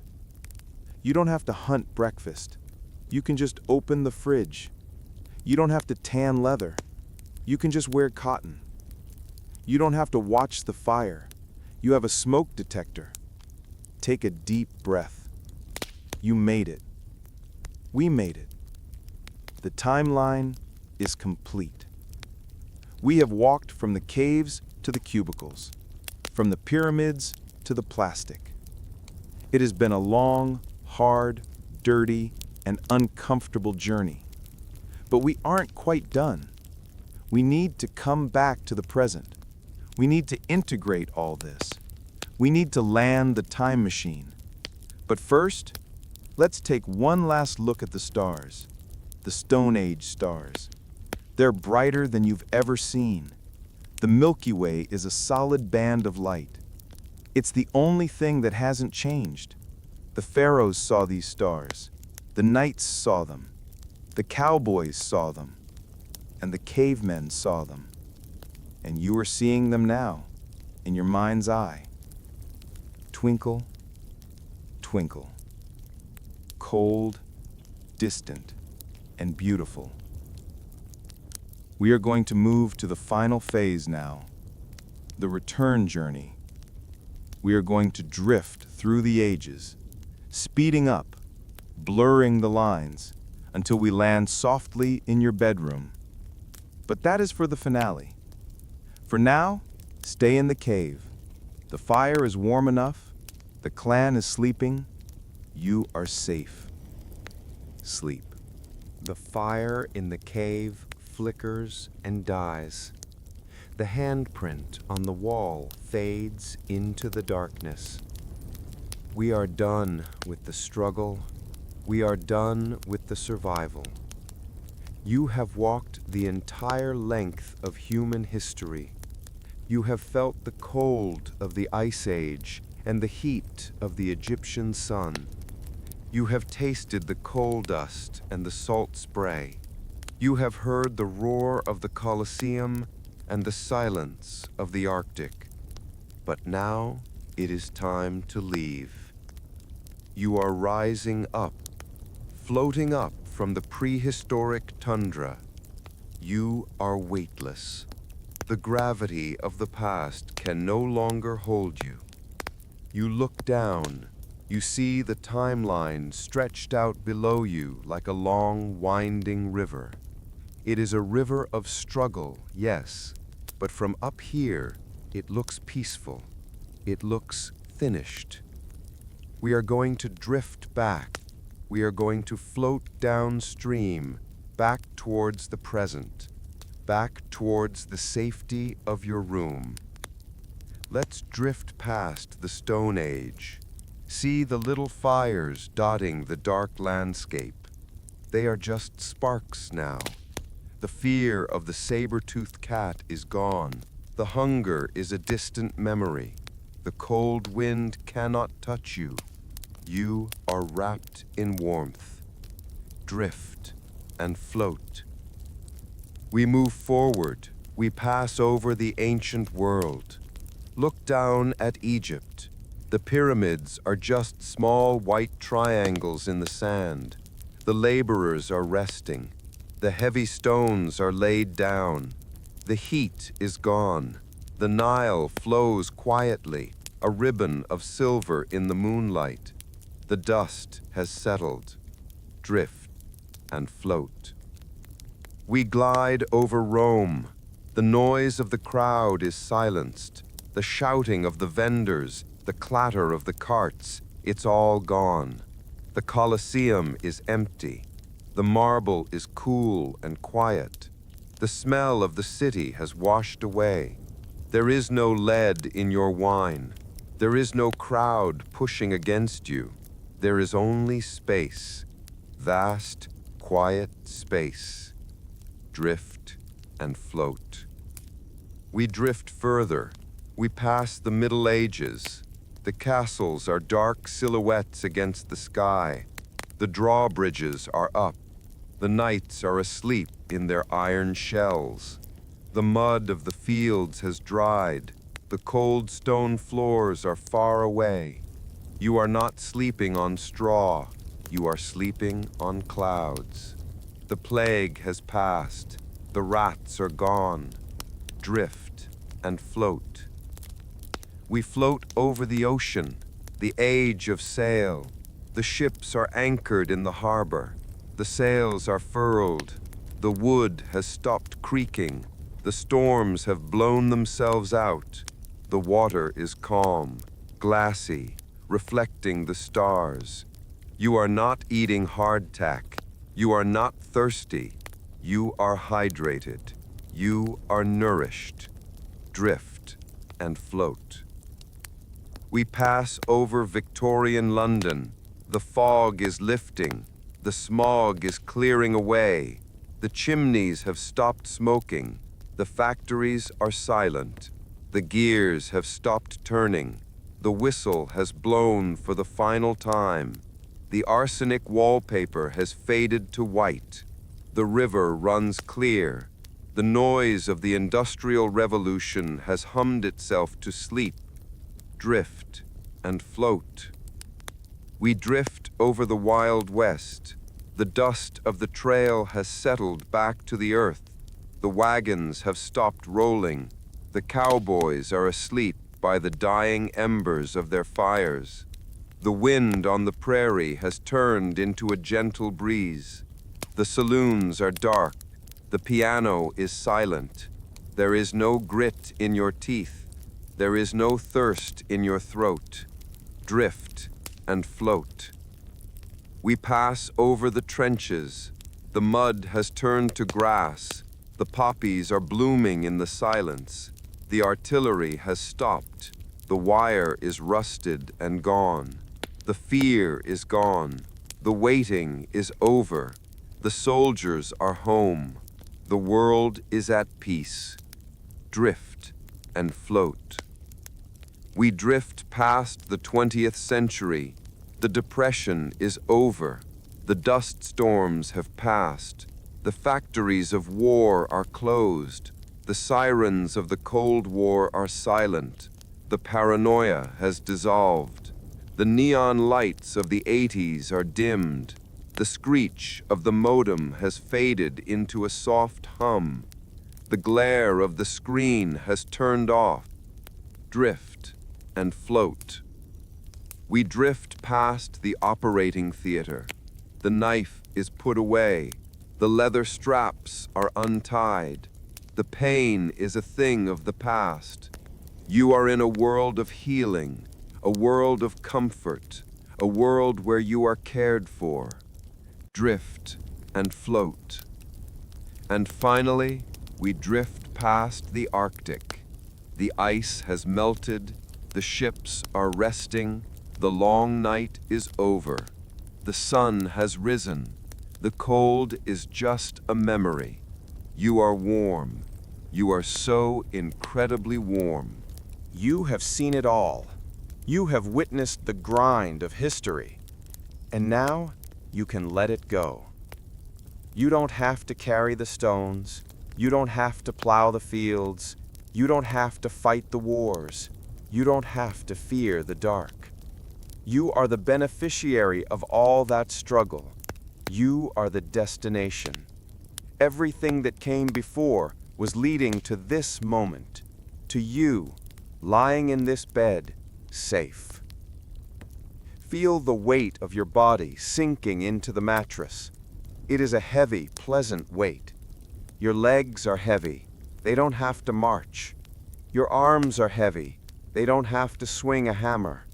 Your back is relaxed. It doesn't have to carry a burden. Your hands are soft. They don't have to chip flint. You are purely in the present. The now is a soft place. It is a quiet place. Listen to the room around you. Maybe you hear the hum of a fan. That is the sound of comfort. Maybe you hear the distant traffic. That is the sound of a working civilization, keeping the world running so you don't have to. You are safe in the timeline.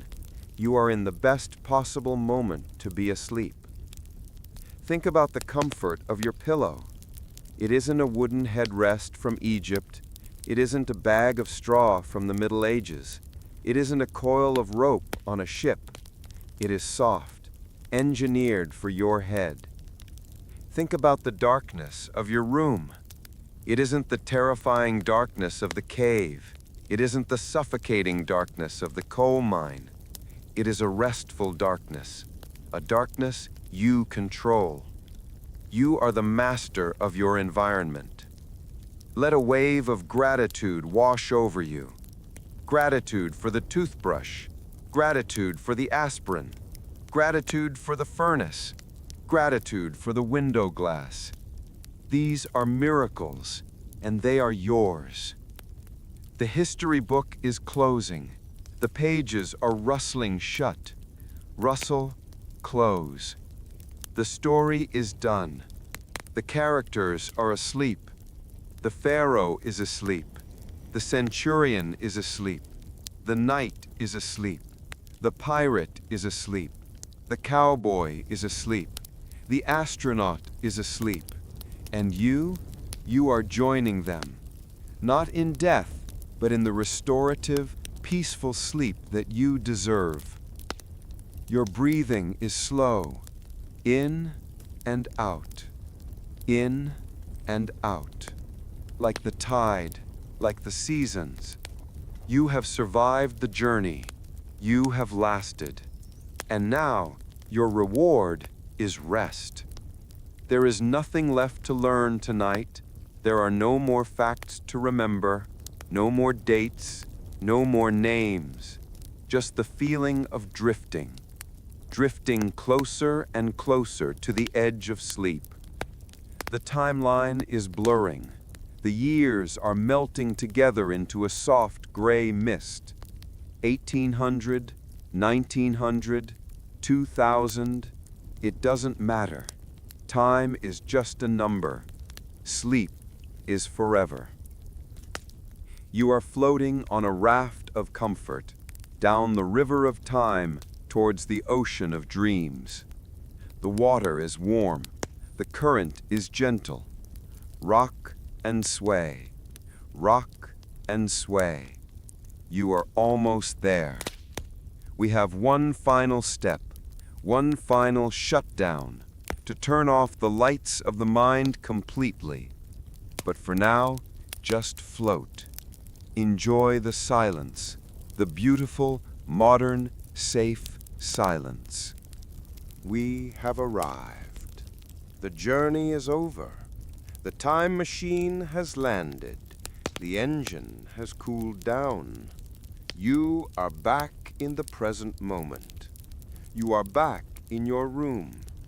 You have traveled through 30,000 years of discomfort so that you could truly appreciate this specific moment of peace. Before we turn off the lights completely, I want you to do one small thing for the timeline, a tiny mark of your existence in this digital age. If you want to take more journeys like this, if you want to be reminded of why your life is actually pretty great, go ahead and gently tap that subscribe button. Leave a like. It's your way of saying, I survived the history. It helps us keep the library open for you. Now, let it go. Put the phone down. Turn the screen off. It is time to shut down the body. Your body is an ancient machine. It carries the DNA of the people we talked about, the muscles of the pyramid builders, the bones of the knights, the nerves of the cowboys. But tonight, your body has no work to do. We are going to turn it off, piece by piece, by telling it that the war is over. The harvest is done. The shift is ended. Focus on your feet. Think about where feet have been in history. They have walked barefoot on the burning sands of Egypt. They have marched in sandals on the hard Roman roads. They have trudged through the freezing mud of the trenches. They have been bitten by frost in the Arctic. But right now, your feet are warm. They are dry. They are touching soft fabric. There is no road ahead. There is no march to wake up for. Tell your feet the walk is over. Feel the tension drain out of your toes. The arches of your feet relax. The ankles go loose. They are heavy, anchored, safe, powering down.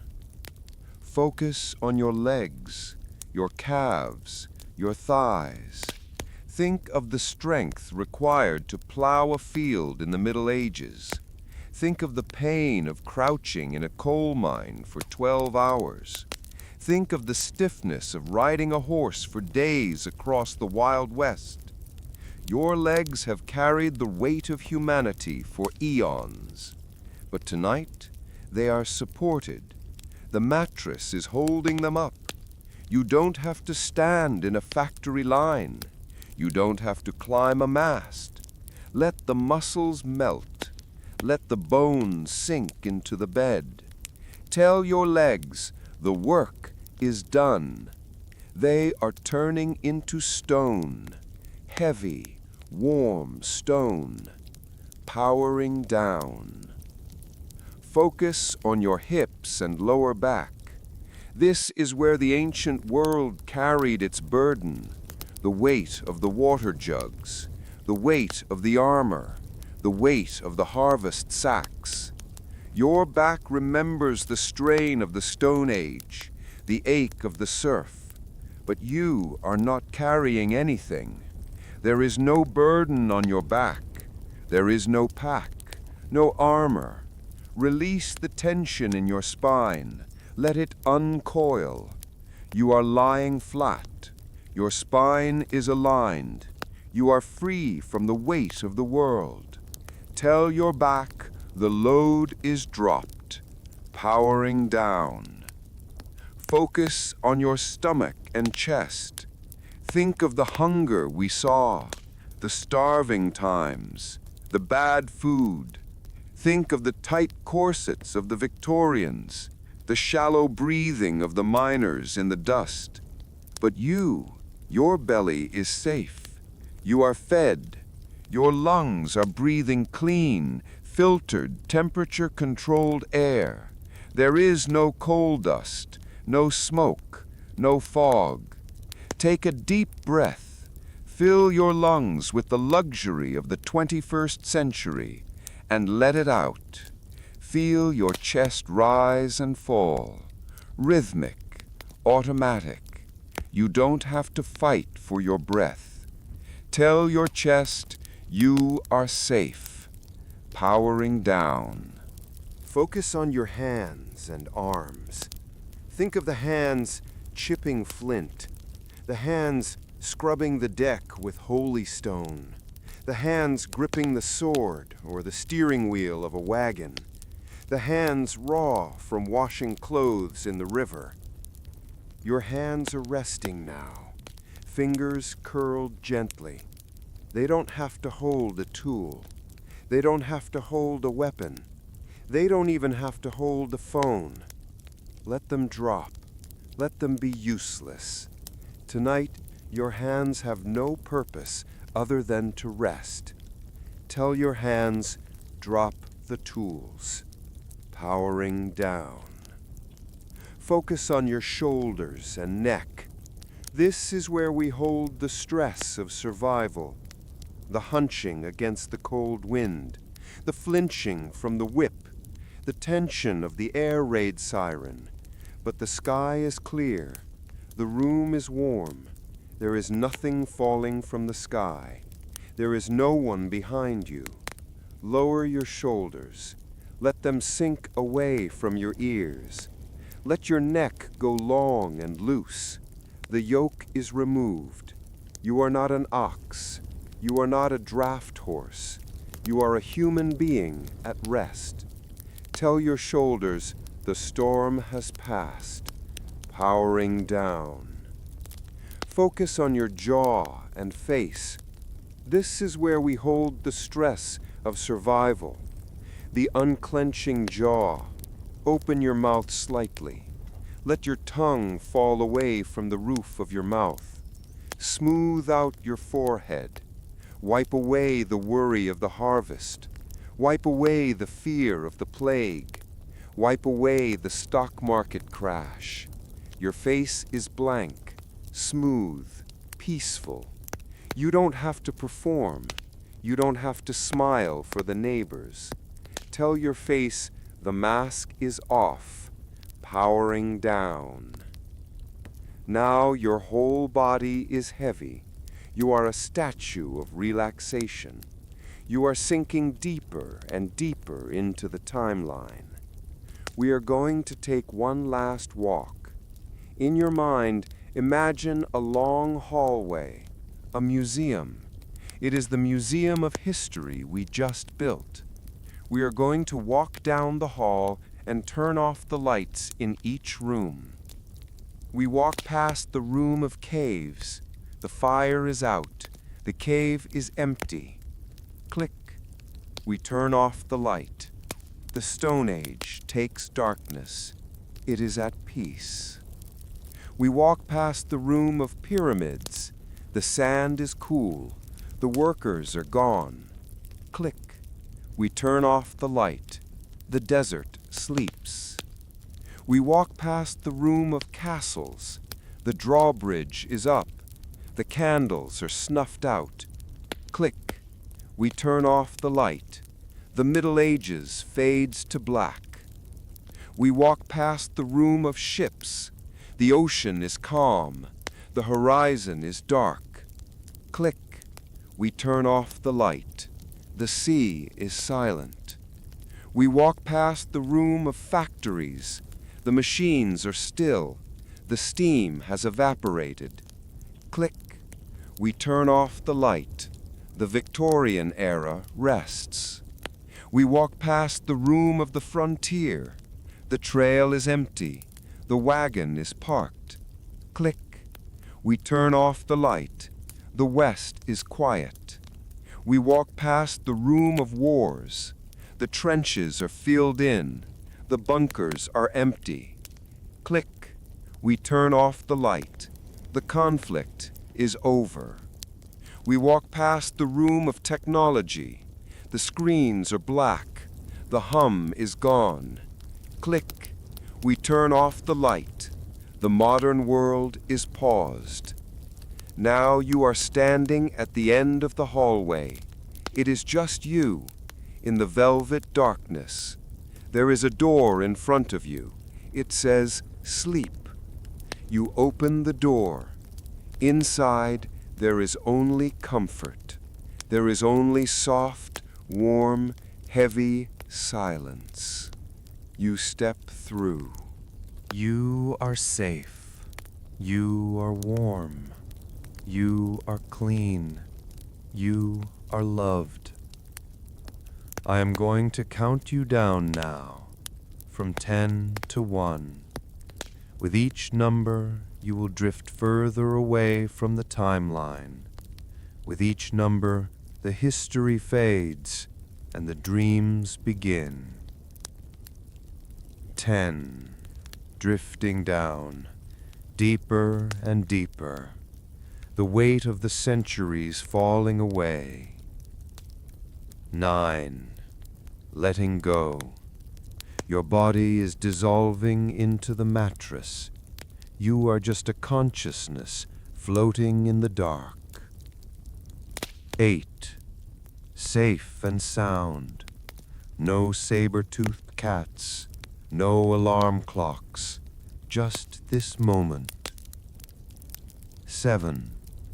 Heavy eyelids. They are sealed shut.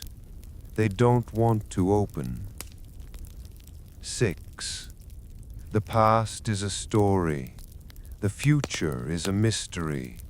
Now is a gift. 5. Halfway there, sinking into the void, the beautiful, restful void. 4.